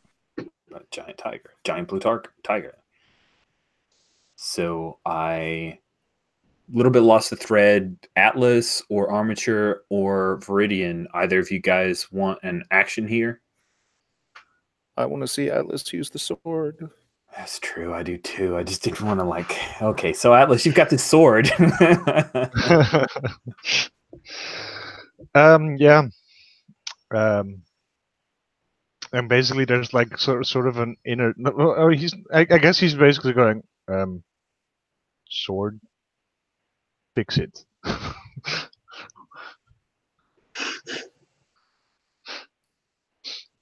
The sword says, Atlas. The orb must be used by both of them. The gate is active. This place is no longer in Halcyon City. You must force the 2 of them to seal the orb and send it away. I can, if you wish, open a portal to draw you away. But I cannot tell you where you will end up. You want to take me out of the fight? It is what I can offer you. We could easily kill both of them.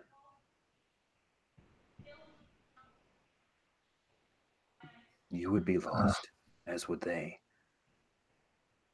But then, the gate will never be completed.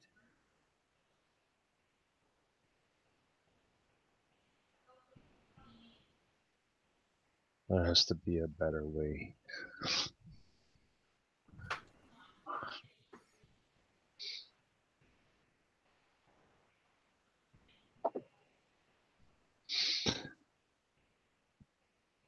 I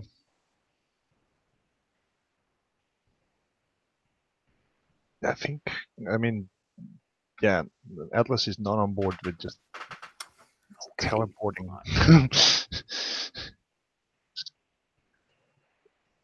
and also, like, he wants to just fix the orb and fix the situation. The sword has said, I can't fix that orb. Nope. Here are the options I can offer you. Yep.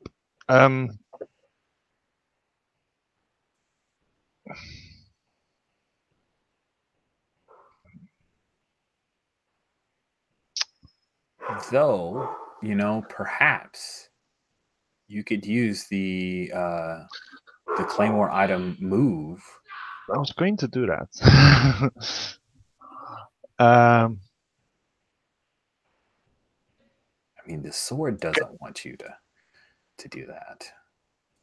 There's that move that's sitting right there. Yeah, no, I was totally going to do that anyway. I just wanted to RP it out first a bit. Yeah, no, I basically just go like, how about instead you just get that woman thing to play ball. And Oof. it's a 7. Okay, on a 7 to 9, the Eldritch power you tap into, or on a hit, you can craft the Eldritch energy into the effect you saw. On a 7 to 9, the Eldritch power you tap into takes influence over you, and he already has influence over you. Mm-hmm. Which means that it can move around your labels, which... Let me take a look at those labels real quick. I think it wants you to feel more superior. All right. And it will take down your mundane. All right. Done. Sweet. So you guys see the claymore in Atlas's hands. And then this energy forms around it, very He-Man-like. And it issues forth and surrounds Coral Corruption. And she writhes on the ground. And you guys see her eyes kind of shift into the color of the kind of yellow around the Eldritch power there, showing that she's being impacted, affected, controlled by this. And she stands up jerkily like a marionette being controlled and starts walking slowly towards Seraph because you still have the two halves of the orb.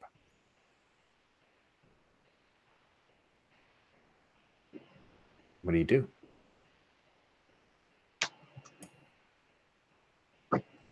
I'll press them together and like look to Atlas and be like, is this part of the plan? I think so. Okay. What's the plan, guys? Nemo, quick. I'm not sure how long this will last.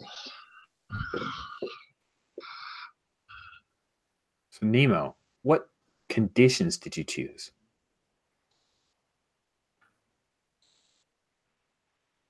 And are you talking on mute?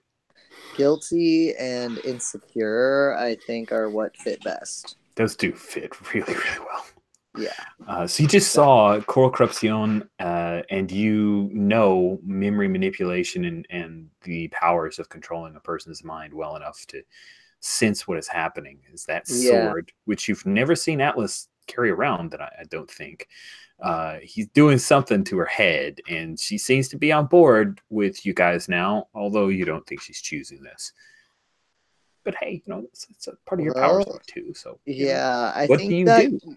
So she's not under the tiger anymore. She's gotten up. She's super strong, so I imagine she didn't like throw you aside as much as just force herself up while you were struggling with the conditions and the memories. Yeah, no, I think there's this roar of the tiger that slowly fades into Nemo's just like pained scream as they like groan, as they kind of like hold their head and tears are streaming down their eyes, and then they, as they're like lost in the memories, and then like blink and like see Cora kind of marionetted and watch in confusion and kind of betrayal and hurt and anger and upset, and they're just on the floor, and they're not a tiger anymore. They're just Nemo being like, what's wrong with her? And they slowly get up, like looking around. Well, I definitely do think you've been overtaxed here, so let's go ahead and mark that doom track there. Oh, for sure, yeah. And I think it's up to someone else to explain to Nemo what the heck Atlas just did. Yeah, what the fuck is going on? That's what Nemo's like. Because Nemo does not know what this is. The sword's got her under control now.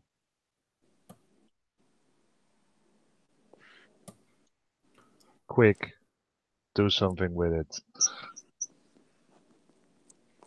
I kind of go to Nemo and like, come on, get up. Help him up from the ground. Yeah, Nemo was sort of trying to stand up, but they were a little shaky. And they're kind of covered in blood because they, in their mouth too, where they had like bitten into Cora. So they're trying to like wipe that off and like look at and trying to think about what to do. And they go, I mean, what's controlling her? Is it? It's magic. Okay. I don't think we have much time. I don't know that this will work or make things worse if we try to touch the orb together to fix it. Try.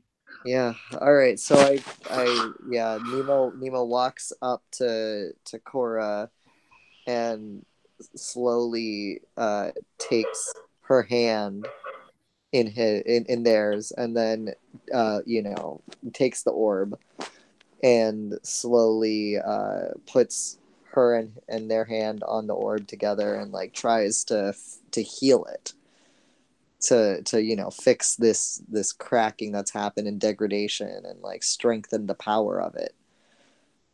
I think you need to unleash your powers. I think so. We'll see how this still, goes. I think, holding it together, so consider me primed to help. I got a 5. Can 2 people help this? Yes, 2 people can, if you guys can tell me how. Yeah, because Nemo is not in a good space right now. I can help because there's already magic involved. I have an idea as well. Okay, yours is probably cooler. But I mean, we have to do 2 people doing something. Oh yeah, and then everyone is helping. I love it. Because magic and science. Seraph holding the orb. And so let me hear yours, and then I'll see. Because Seraph can help easily. So Nemo's like got the hand on the orb as well, concentrating. Yes. Yeah. I can see the struggle, and like my brain's ticking over and like, okay, I can't mess with the science of this. I can't do anything with the magic. Then I kind of like determined look. I grab his face. Smooch. Oh my god! So I'm like, We're gonna do that. Yes, it's like that a definitely full adds passionate. a +1. It's like you There can you do go. this. Kiss. Yeah, and like then I kind of just like, you've got this. Nice. And I kind And of we see it. I love it. Sorry, I didn't mean to jump on you there. then I kind of just like step back and it's like deep breath. And we have a panel of like a lot of the memories that we had seen Coral like pushing into your head. They all start to fade away and become watercolor and disappear. What was Viridian doing? I think with that, I would rather just let Seraph give the team pool for physically holding the orbs together. I don't want to step on that. Is that cool? I can do that. Yeah, absolutely. Okay, cool. Are the orbs actually straining up away from each other? They're like pouring out force, and there's like magical shit going on everywhere. So yeah, Is it a Spider-Man lifting a huge weight kind of strain? #effort. I give it maximum effort. All right. So with a 7 to 9, sorry, JD, go ahead. Yeah, so Nemo is like, you see the turmoil and such on their face as they're shaking and trying to like do this, and then the reaction to to Armature kissing them and telling them they can do it. They have a more determined look, and they're definitely surprised, and but have a more determined look and take a deep breath and close their eyes and just do this. And I think that why not have Nemo take another condition? Yeah, I think that's fair. That fits. Fair. So I'm gonna say afraid. Because let's face it, Nemo is terrified. Nice. So they're gonna screw this up. We see the orb and that fissure. We see the red and the blue touch hands, and the fissure closes, and the orb becomes whole, and the light within it dissipates, and then the orb is depowered and is no longer a gateway that would draw forth and allow Norix the Devourer and the Telrop army to invade your reality. And Coral stands there, still under the control, the sway of the Eldritch power, unable to resist it. She was always one that gave in to power. And what was Norix is now this sword, this claymore. The soldiers... what happens to the soldiers? What do you guys think is cooler? That they are no longer there? That you guys have to fight them? It seems a little anticlimactic. Maybe they're there, but like lost and confused now. It's like, oh shit, what? Well, like the scout? Yeah. Could be. Although they didn't have quite the experience, so it's just like they're cut off from home. Yeah, it's just like, wait, why am I not hearing the voice of Norix in my head? What's going on? That is a line that one of the soldiers says. And then Bullet says, there are other ways. Oh. Nice. And so you guys still have Coral under your control. These soldiers now are confused and disoriented. Bullet's with you guys. I'm curious, Viridian, you're the one most clear-eyed because you were able to kind of watch what all is going on. You sense that something's not quite right here. As Sorcerer Supreme, in training, you understand the worlds and dimensions. You were able to pick up on this without that crazy science that Armature was throwing out. And something has changed. This place feels different. I reach out with my senses and try to figure out what has changed. Why don't you? I think it's an unleash. Yeah, I 'Cause like we- that better than assess anyway. Yeah, we don't want to assess because the questions. We need to custom move some kind of like research or something. Like it's like Monster of the Week, but different. If only there was some place we could get some really good moves for that kind of stuff from.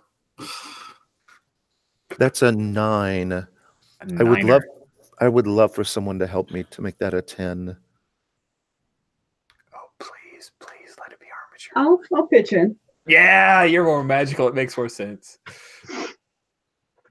So I'll sort of look around, assess the situation, and see that there's this look of distinct lack of satisfaction on Anil's face. I think Yeah. also when I'm doing this, the woojie stuff, there's a particular hand position that you Mhm. recognize as me reaching out to feel what's going on. So it's clear what I'm doing as Yeah. well. Cool. And I'll just say, what are you looking for? And I'll put a hand on his shoulder and like try to look over his shoulder and open up my own senses as well with his. Awesome. So that makes it a 10, Rich. You are no longer on your own prime material plane. That when the orb was broken open, you were shunted off into an alternate dimension. This entire sanctuary was carried with it. And so the orb is no longer a threat to allow the Telrob army to invade your home, but you are no longer home. Well, Anil doesn't curse a lot. So when he says, "Oh, shit," it means something. And What? then I will, yes. Go ahead. I want to hear what you say. No, I'm just like, what is it? Is it a magic thing?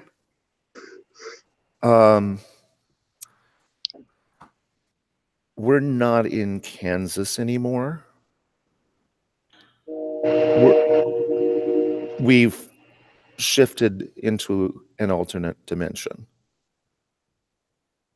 Wait, what? Oh, shit, I did it wrong? I think it happened before you did it. As soon as you say alternate dimension, I'm bringing up projection screens and like, yeah, there's no satellite, there's no SATCOM, there's no GPS data, there's no 4G, 3G, there's nothing. I'm getting no signals from any satellites. You're getting no signals from anything, not even signals that, like, it is dead outside. It is dead. Is there no, like, is there any energy signal, any energy fields, anything that's like gravitational fields? There's a gravitational field. You can get some gravitational field. You also get a high degree of radioactivity, like not healthy for people level of radioactivity outside of this sanctuary. We're actually in the nuclear reactor. Guys, there doesn't seem to be. I'm just getting radiation basically from the outside. Radiation? We're floating in a void. What? Avoid? You see Atlas looking at his sword and going, "This better have not been you." Sword doesn't answer. No, Maybe. no. Wait. I can portal. Maybe I can fix this. Nemo's just like this portaling thing is new to them, and they're scared, but they're like, Anyway, sorry. Maybe take a deep breath. Maybe. We're safe here for now. You don't need to think about assigning blame or anything right now. Okay. I'm gonna try this. Okay, so whenever I do the portal thing, I like mark a doom track. Mm-hmm. So I am well onto my way to the 5th one. All right. So I'm going to try to, I guess, this would be unleashing my powers, right? Yeah. Yeah. All right. Luckily, I don't have a -2 to that, so if I was trying to punch somebody, I'd be out of luck, but oh, I just made it with a 7. Okay. So 7 and 9, unleashing your powers is either you mark a condition or I'll tell you how it's unstable or temporary. Ooh, I kind of want a marking condition, but I can also see how, like, narratively unstable or temporary might fit here. Mm-hmm. For which do you prefer, Rich? I'm kind of Well, if you mark a condition, that will be your last one. When you have all no, conditions marked, no. Okay. It would not. I have because let's see. Yeah, Oh, I would have hopeless isn't hopeless marked. then. Oh wait, hopeless is yeah, because then I would have hopeless marked. Because I think I have 3 total marked, right? And then it would have hopeless marked. I don't have that one yet. So yeah, let's mark a condition. Do it. I think Nemo is just like, these things are so much bigger than me, and this is so overwhelming and scary. But they look so exhausted and kind of overtaxed as they do this huge portal to and it looks like it's back into the other world. So yeah, but they're trying to envelop kind of the whole sanctuary in it. Yeah, nah. No. Yeah, I think your sanctuary is where it is. You can still access it, but I think you. Oh, okay, so that's fine. Yeah, no, that's cool. Yeah, so they just Leave make it a where big it's portal, good. We don't and want it's it on very, Earth. huh? Yeah, so they make a portal, and it's it looks like it's going into a living room of a kind of modest house or apartment. Nice. And we see a brother who we haven't seen before. We see a brother who's got a controller in his hands. He's playing a video game, and he looks over at the portal opening up, and he's never seen anything like that before. Yep. So he's like reaching in and pulling out a mobile phone and trying to dial a number. It's like, hurry! What do you guys do? This portal looks open. And Nemo is straining. I grab the slowest person and I go through. I go through the portal. Yep, absolutely. Cool. I'm analyzing things, so I guess I'll be the slowest person. I'm like, this is interesting. Yes. Cool. So the Telrop soldiers and Bullet are just, they don't look like they're going through the portal. Armature and Nemo, because you're opening the portal, so you're still on the other side. And guys, you could come in. And Bullet says, "No, we should not. Our world should be our own." Nemo is looks beautiful at there. them and nods, and says, "There's lots of Telrup stuff here." And they kind of just nod at them, and then they rush through the portal as it's closing, and kind of belly flop into the living room, very very inelegantly, right before their brother, like face down, right before their brother. He's like, he drops his phone. Shit, Spence? Uh, Nice costume. Like, are you okay? Ask me tomorrow. And Spence just kind of collapses. Has anyone brought Coral across, or is she still there in the sanctuary? Oh. I did not. Oh yeah, then Spence would have. If yeah, I didn't realize Is that. she still under the Eldritch Power Atlas? I'm gonna say no because it's more fun. Awesome. Thank you. Okay, so in that good to case, know. that would be a bit different. So Spencer's like struggling with it open and sees Coral there, and is like, has a choice, I guess. Is like, Cora.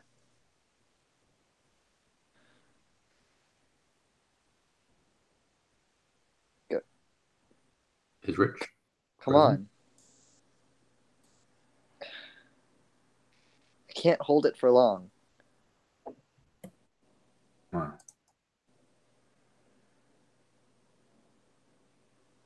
Fine. And she'll step through. Yeah, okay, and then Spence does the flop. Bullet looks at you, Armature. You could stay, child.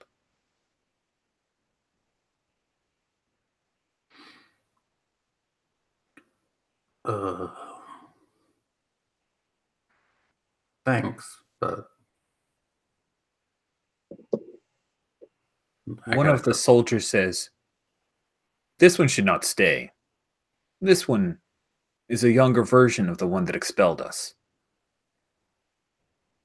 You What? should go."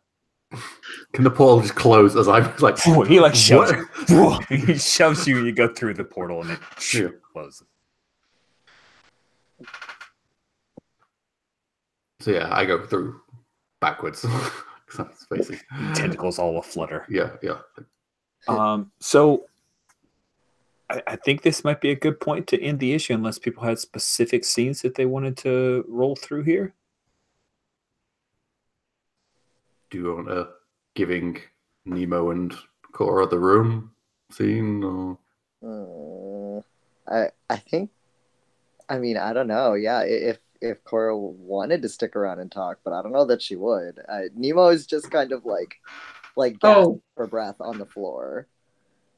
Oh, she's not going to walk out here under her own power. Oh, really? Okay, so Yeah. when Coral looks around and she says, I can't remember, what was the brother's name? I had it written down, but I can't find it in my notes. Oh shoot! Was it something like Matt? Matt? Yeah, it was like Mateo, I think. Cool. She says, "Hey, Matt," and she starts to walk for the front door. It seemed like I'm just gonna walk like it's totally cool, and No, you've got a date with Angus.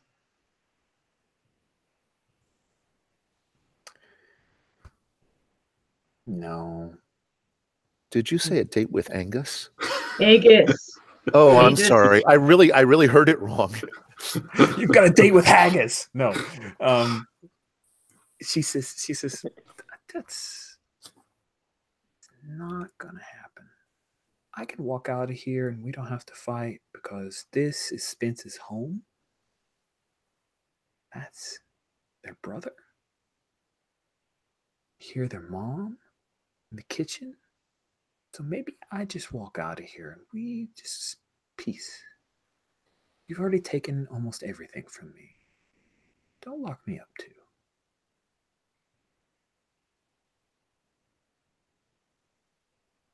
Not an option. So you're saying the problem is the battlefield. Viridian? Can I say I'm pointing Yes, out Chris, a it's, flaw in their plan? Because like, oh, sure. if we Yeah. change Oh, if we yeah, that's a change the great point for the battlefield, move. Do it. Perfect. Do it. And then yeah, and then that could be a pretty decent. Yeah. And yeah, you see like Spencer like raising their hand weakly, being like, "No." Maybe don't arrest my ex. well, I Like, got wait. a hit, so I get to pick one. Oh, Mhm. so either I miss something important, the GM tells me what, I look like a show-off, chosen teammate takes influence, and you lose influence over them. You make your teammates feel like little more than pawns. So which one is this? Which move is this? This is Tactical Genius. When I point out an obvious flaw in a known foe's plan, like basically they think they can get away because there's collateral damage. But if we move the battlefield with magic, Right. we can Well, I choose on a hit. You're right, and another teammate your choose can take advantage. So Viridian is. I'm saying basically you can magic us somewhere that's not full of civilians in danger. Would you like to feel little more than a pawn? Sure, I'll take that. I feel like a little more than a pawn. Yes. You take a condition. Congratulations. Thank you. Hang on one second.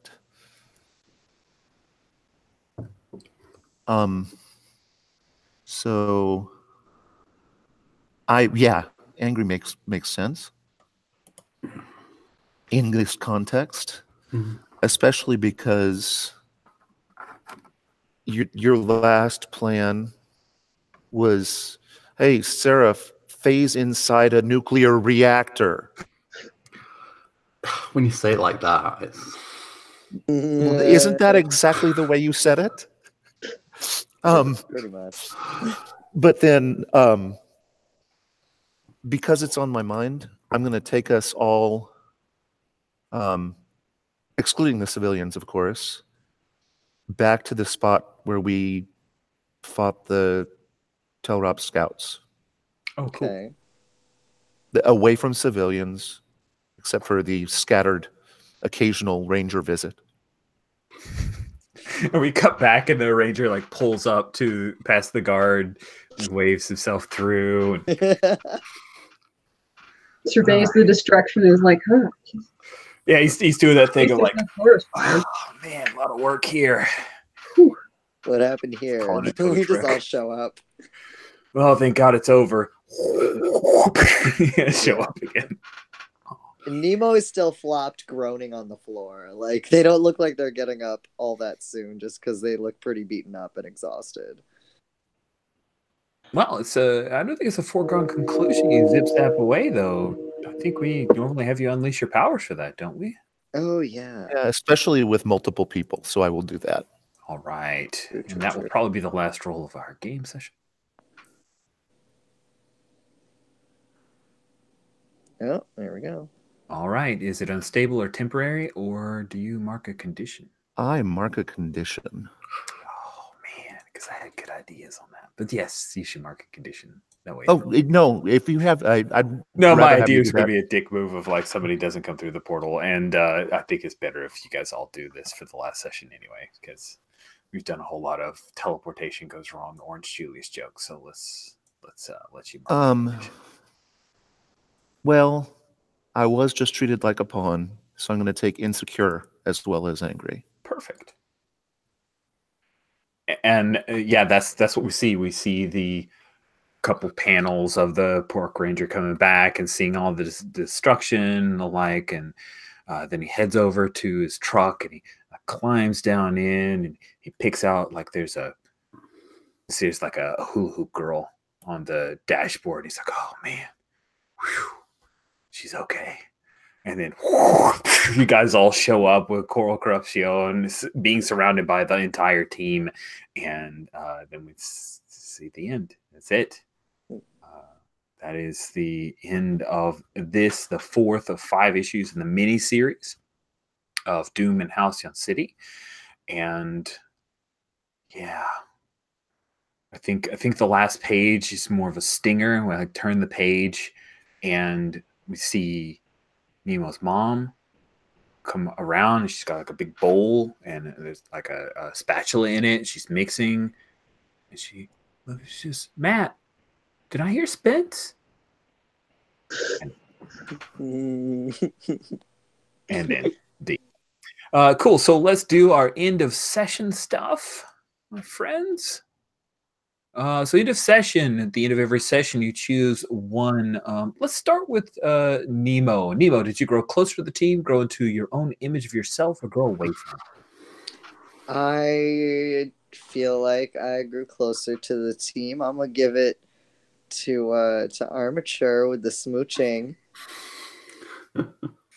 And I'm gonna gain a potential. Okay, so you're keeping those conditions, huh? Oh yeah, I think so. You're gonna be failing a lot of stuff. Okay. Looking to all the things how I get out of it. And so that means that I think you already had influence, right? Yeah, so you can shift them labels. I'm finding. There's Nemo here. Whoa, that's a low superior. I'm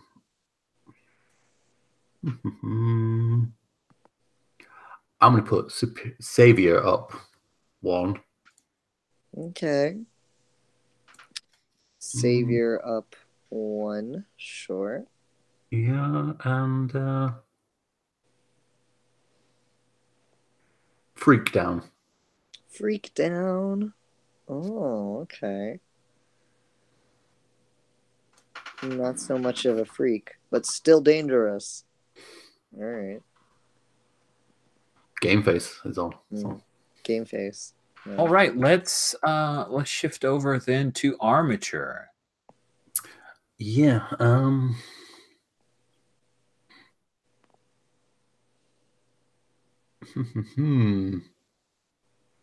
Definitely not away from the team. Okay.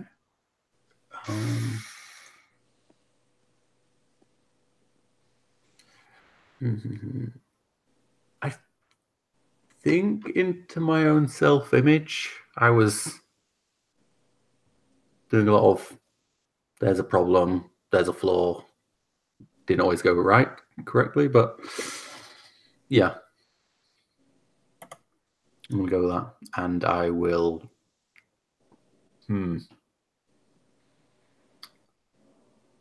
I'll actually put Mundane at 1. Save you down. All right. Viridian.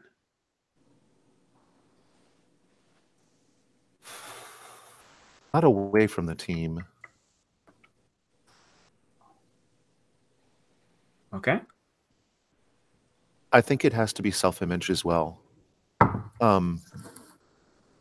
So yeah, because sort of facing down Mambo and not backing down. Although I could see Armature backing me up being a thing.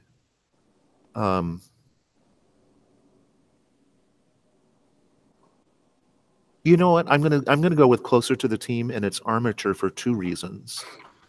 Because Armature did back me up with Mambo, and also because I actually heard Armature say out loud the words, "It's magic." I can't wait for Viridian to bring that up, but yeah, it's perfect that is part of closer to the team. Cool. So you don't forget you can clear a condition or mark potential. I'm going to clear a condition. And But- I think that Armature already had influence over you.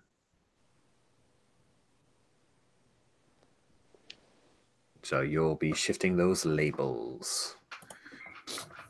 Think that over and tell us what it does, but I'm going to jump to Jan. It's Alex that's shifting my labels, right? Right. Yes. Sorry, that was unclear. My pronoun usage caused a little bit of confusion. I apologize. So Armature will shift Viridian's labels. Atlas, what do you choose? Atlas grows into his own self-image. Man, what a crazy session. All this self-image growing is great. Explain how you see yourself and why. I think he's sort of accepting the influence of the sword a bit. So, Boy, I think that takes up his freak and down his savior. Yeah, that works for me. Did you have the idea, Armature, how you're shifting labels? Savior up 1. And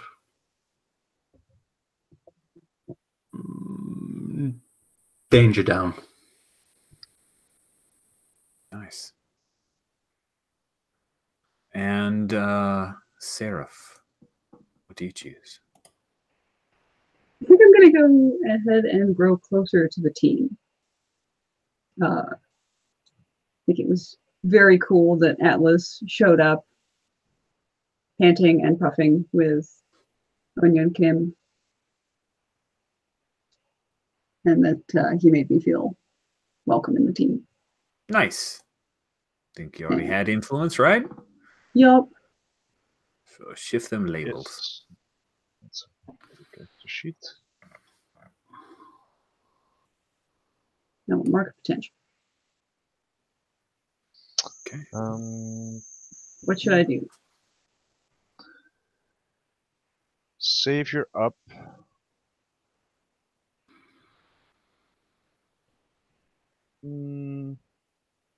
Freak down.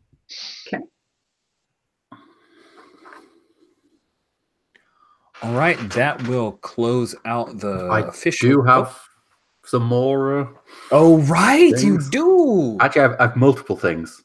Because do. one, did I reject someone who says I shouldn't be here to Mambo? Yeah, I think so. Okay. Has Atlas Fair. done his end of session thing yet?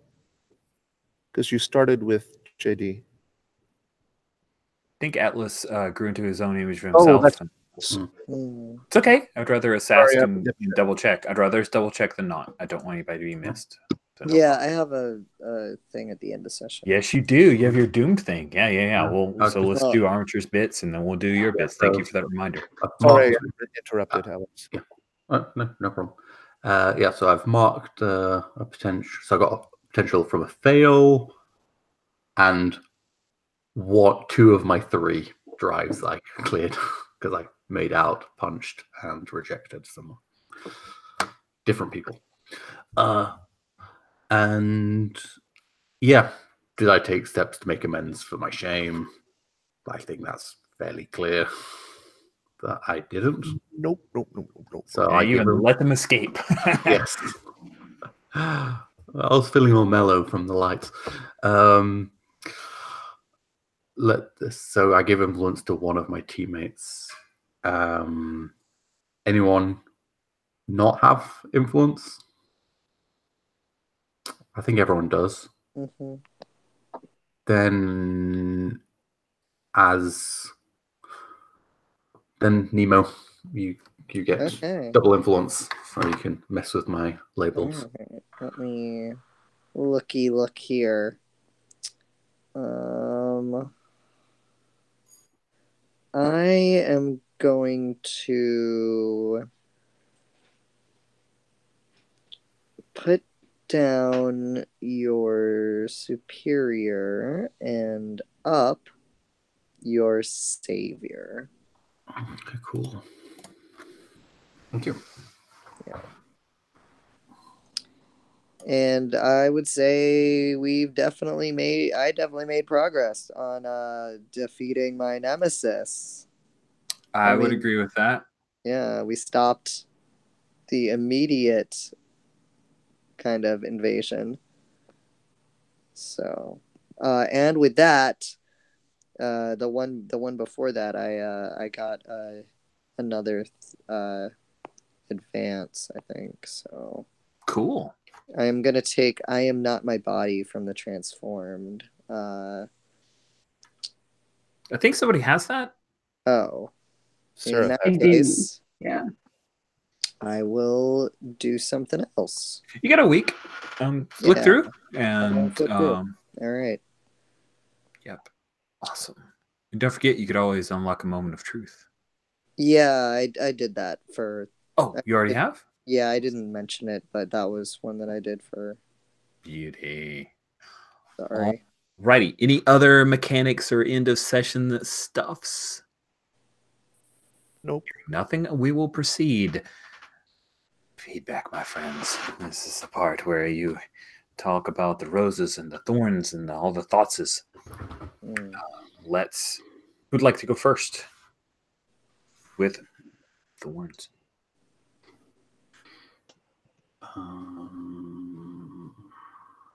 Alex made a sound, so he's going first. I know. No, that was my thinking sound. Yeah, well, you weren't on mute, so that meant you wanted to think out loud, and now you get to. Yeah. If you need some time, I got one. Yeah. Thank you. I mean, I basically still have the same one from last time. I had another session where I got 0 experience. I think you should just take an advance at this point. Like, it's pretty obvious that that's a problem, and I'm not sure how to address it.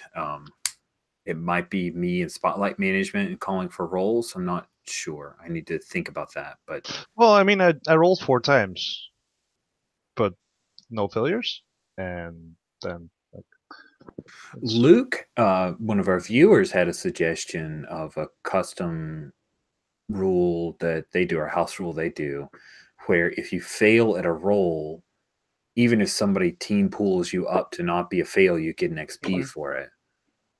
that What do you guys think about that? I'd be fine with that. I but like still, that, I still yeah. wouldn't have gotten XP this time then. Sure. I think another thing that might be walling you off a little from XP, Jan, is that we didn't have much love rival action Yeah, that's No. true. this session. And I'm sort of thinking like maybe I need to shift my love to someone else again because an NPC is definitely taking some of that. I'm sorry for sending your love away. That was in No. retrospect. No, it would totally made sense, and I would have done it too. But Yeah. it was Guys, you could totally glow. yes. I could do better with being your rival. I could rival up a bit more. Does I that mean, cause that's not XP? fine. Like, is there a move where love and rival will give you XP? If I do, there's one thing I think I can do. Let's see. When you comfort or support your love or Comfort or rival. support. But yeah, we didn't have much time to comfort or support. Okay. I'm really glad you brought that up again, Jan, because we need to address it. I hate feeling stagnant in a game when I'm a player. Yeah, that's the thing. Like, I mean, one session of no experience is like, that's a bit annoying. 2 sessions in a row, it's like, wow, I will never make it to another level, apparently. I will comfort and support you. No, I need to comfort or support you. No, he has. No. Yeah, he has to cover to support you. Yeah. I do think a function of both, like actually. hangouts. Both. There were 4 Both, roles, right. but like hangouts is a bit. 5 players is a bit. Also, I think the fact that you're not choosing at the end to grow closer to the team has cost you an potential there too. Oh yeah, that's. I mean, that's one potential per session, so it's not much. true. Yeah, 5 sessions, and all of a sudden you make a level. Is anybody opposed if we just, because I want to, he's already missed a few sessions, if I just grant an advance to Atlas? Everybody okay with that? I I'm do not fine with object. Go for it. Awesome. All right. So just go ahead and mark in advance, keep your Sure. XP where it is, and just take in advance of either boosting stat or taking another move. Yeah. And by the way, that move is definitely both ways. Oh, It's if he supports or comforts me, and if I do the other way. I kind of Yeah, like XP. that it's both ways. That's pretty cool. All right. Yeah. It's So, Okay. both Thank of us you. can. Any other thorns, Jan? no. That was it. Okay, Alex, the breather who thinks out loud. Oh damn! He didn't get an advance, Oh no! but that's sorted. So yeah. Um,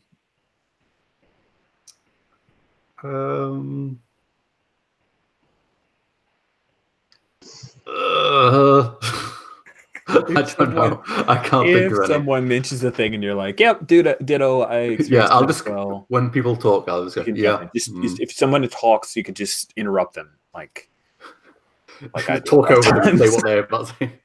Paul, Yeah. what about you?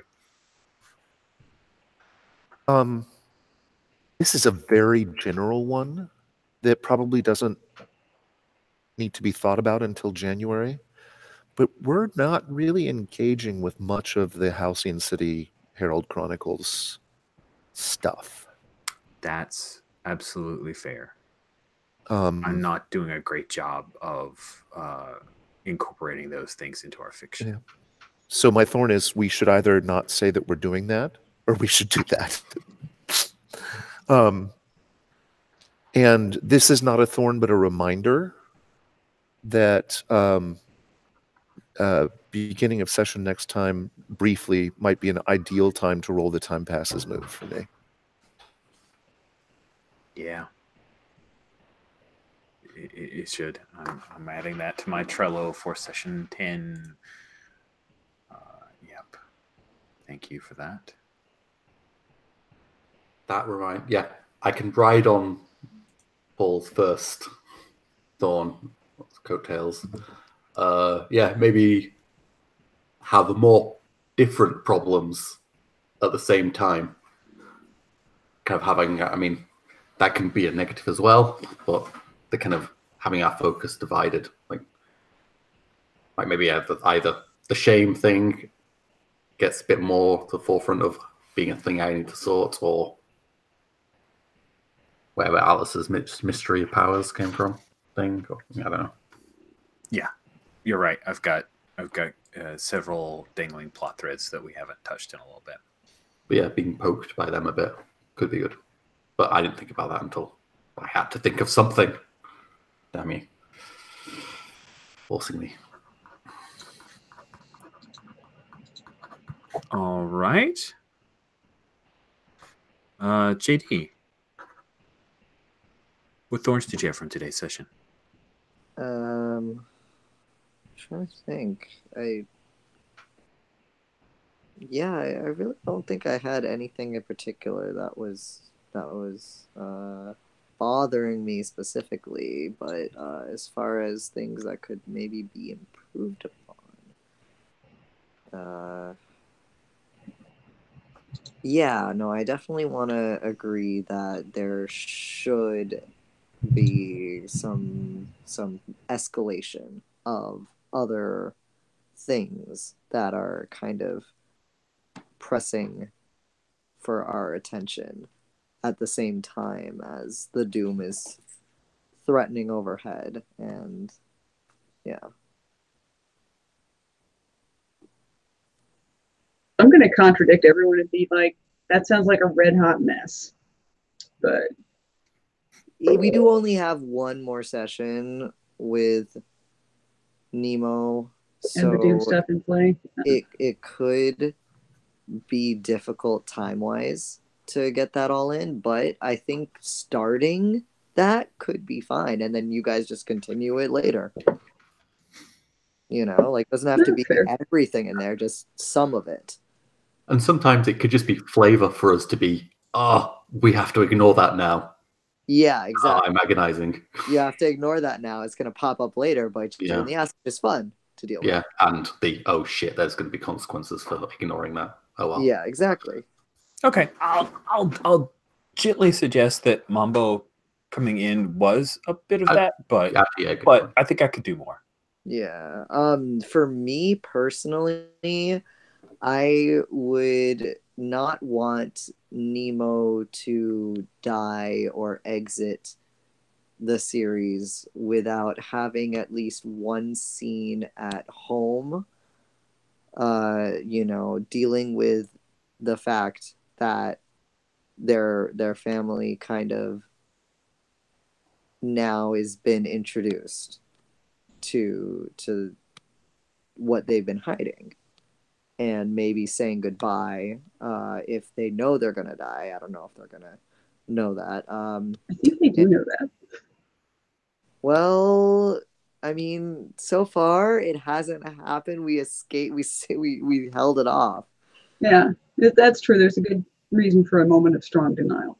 Yeah, there is a good reason for a moment of strong denial and being like, I'm not gonna think about that. But also, I would want to request maybe after the Korra fight, sometime a moment alone with Armature to just have a conversation about the kiss. So those would be kind of the two things I'd want to get done before I peace out. Okay.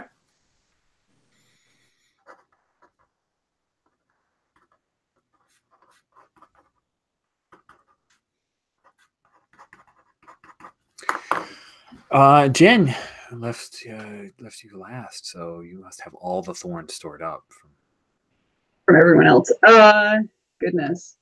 I feel like there were a lot of points this session where there was a bit of, penguins arranged on the edge of the cliff. And there were a lot of like awkward pauses when people didn't really know what to do or where to jump. Do you think I wasn't good at managing spotlight, or that the situations weren't clear, or that like avenues or choices weren't obvious? What do you think was causing that? I think there was a little bit of a lack of clarity. I think there was just some situational anxiety, maybe. Yeah, I would have. I mean, I appreciated when you just pointed at people and were like, "You, what are you doing? What are you doing?" Just kind of if it's a very action-packed scene, kind of going in an order and maintaining that order, as long as it made sense. Okay. I think that we came together as a group and like negotiated our way through a lot of our serious like flow and clarity issues. Okay. I think you can always remember the when everyone looks like they don't know what they're going to do, hit us with a hard move. There were a lot of times where I felt like I just hit you with a hard move, and people looked at me like they didn't know what they were doing. Right. But I can do better at making sure that hard move is clear and will force a choice of some kind. There's one that is going in the roses. Sure. I was definitely at first like, oh, okay, cool. I've got a thorn I just want to share with the group. I felt like there was a moment when I was pretty sharp in reacting to something you said, JD, and I want to know. I apologize. I want you to know that. I felt like when I said thanks for telling me the GM thing, that was not appropriate. That's not what a cool and collected GM responds with. So I apologize for that. That was not how I like to try to run a game. I appreciate that. I did feel kind of like I didn't mean to upset you or step on toes. I was just trying to answer the question. So thank you. Cool. All right, now let's swing around to roses. Jen, what roses did you have to share? I really liked that the Telrob scout was like, oh shit, my whole fucking world has exploded. Yeah. So that was fun. I like that the team really came together about as hard as it's possible for a team to come together to seal the orb. That was cool. I liked that a lot. I like that we're seeing some more drives come out from Armature.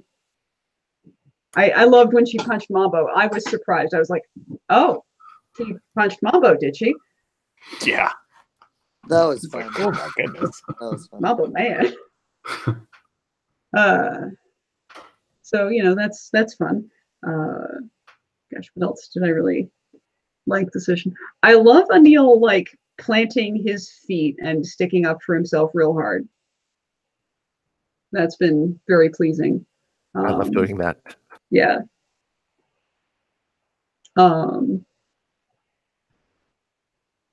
Goodness. I enjoy the developing relationship that Atlas has with Fragarak. That's the name, right? Of the sword. Mhm. Goodness. I remember the name of the sword. Can I say? Is that in Like- character for Atlas like- as well? Like a steel trap. Bam. It's me. Yeah, that was probably too. Yep. Goodness, am I out of roses? I don't know. I'm Okay. certainly ready to pass the baton. All right, JD, what roses did you have? Well, I liked a lot of what was just said. What Jim just said. No, I'm sorry. No, that was a lot of awesome points. I think my one of my favorite moments was when Rich had the hard move, or kind of the thing, the take the powerful blow of the memories being kind of, pushed into Nemo's mind, of all the romance and good feelings that they had, and all these moments and memories. Her kind of being manipulative was at the beginning too, when she was like trying to just straight up trick Nemo, bullshit them. That was unexpected, and I was like, is Nemo gonna buy this? And I was like, no, they're not gonna buy this. But I had to think about it. So I think that was a very cool, two cool moments that I really enjoyed about the fight there, and I definitely loved the kiss moment. That was just great. I thought it was perfect, as was the punch moment. So good timing, Alex. Yeah, Armature may have been the MVP. Had a lot of the highlights this issue. Yeah. Thank you, JD. Paul, what rose did you have, sir? Well, one thing is that I love there are so many potential future Unishas. Like we have the one that what was it, ejected the aliens. Torah. Yeah. Torah. We have the future evil president. Yeah. Who says they're not one and the same? See, no, but we now also have a potential future undead army member. Yeah. I have According to another Mambo. one in headcanon that was a potential. It's no longer on the board because it doesn't make sense to how the story is developed. But I did have a basically Project Diffuse Armature fusion as a headcanon. Nice. But that's not on the table anymore. There's a half-finished drawing. So just, there are so many possible what-if issues that we could have showing Armature in various different incarnations, and I love that. Into the Armature verse, is that what you're saying? Yes. Yes. Armature : into the Armature verse. Are they like nearly all supervillains? Yes, exactly. Except for teenage Armatures. Like, And one of them is actually voiced by Jake Johnson. How do we pull that off? I don't know. That is great. Thank you so much, Paul. Alex, what roses did you have? I don't know if I was less tired or you were setting them up for a combination or whatever, but there seem to be a lot more opportunities for hitting drives. I actually got 3 out of my 4 drives done. That's killer. Yeah, all the teaming up stuff, like I thought, there was a little bit of umming and ahhing it, but when it kind of felt like it ended really strong. I really liked the Telerops and their. I was feeling like, oh. Yeah, their characterization was pretty special. Yeah, I like to switch from, drone soldiers to, confused puppies. I wanted to take one home. Everybody loves Bullet. There's like a pop figure now of Bullet, and it's crazy. And similar to the little cutaways, I in my head, I imagine there is after the panel cutaway of them set up a table and they're all sitting around it, and Bullet is now leading them in a discussion about their feelings. and what,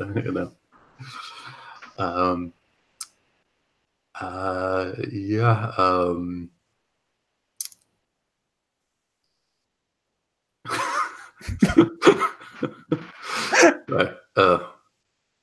Paul shipping me in Bullet. Cute. Yeah, and also Atlas turning up and being Atlas.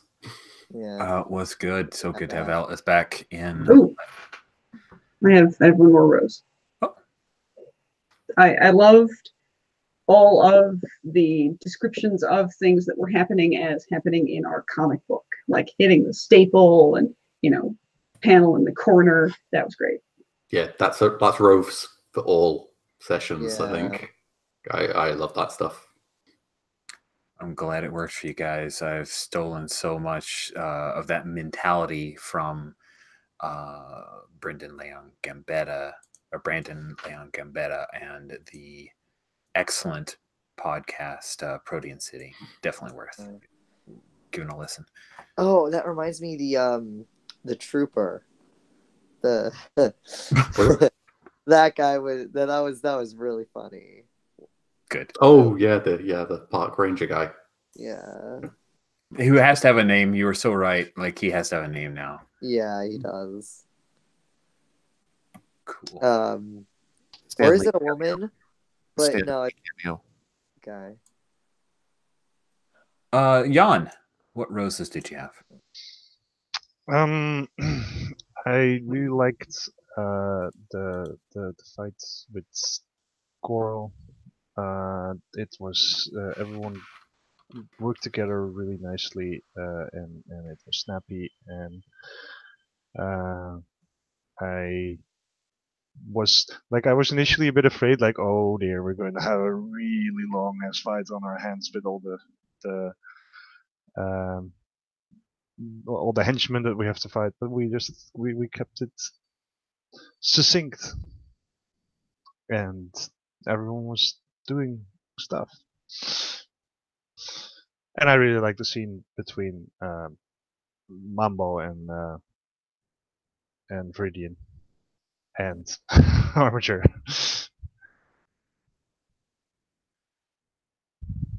Good. Thank you, Jan. I want to say thanks for bringing back the Eldritch Sword. That was really fun. That was a neat reincorporation and bring back. That was pretty great. Yes, Atlas. I really liked when Armature was the one to defend Nemo. That was cool. That's cool. That's dramatically appropriate.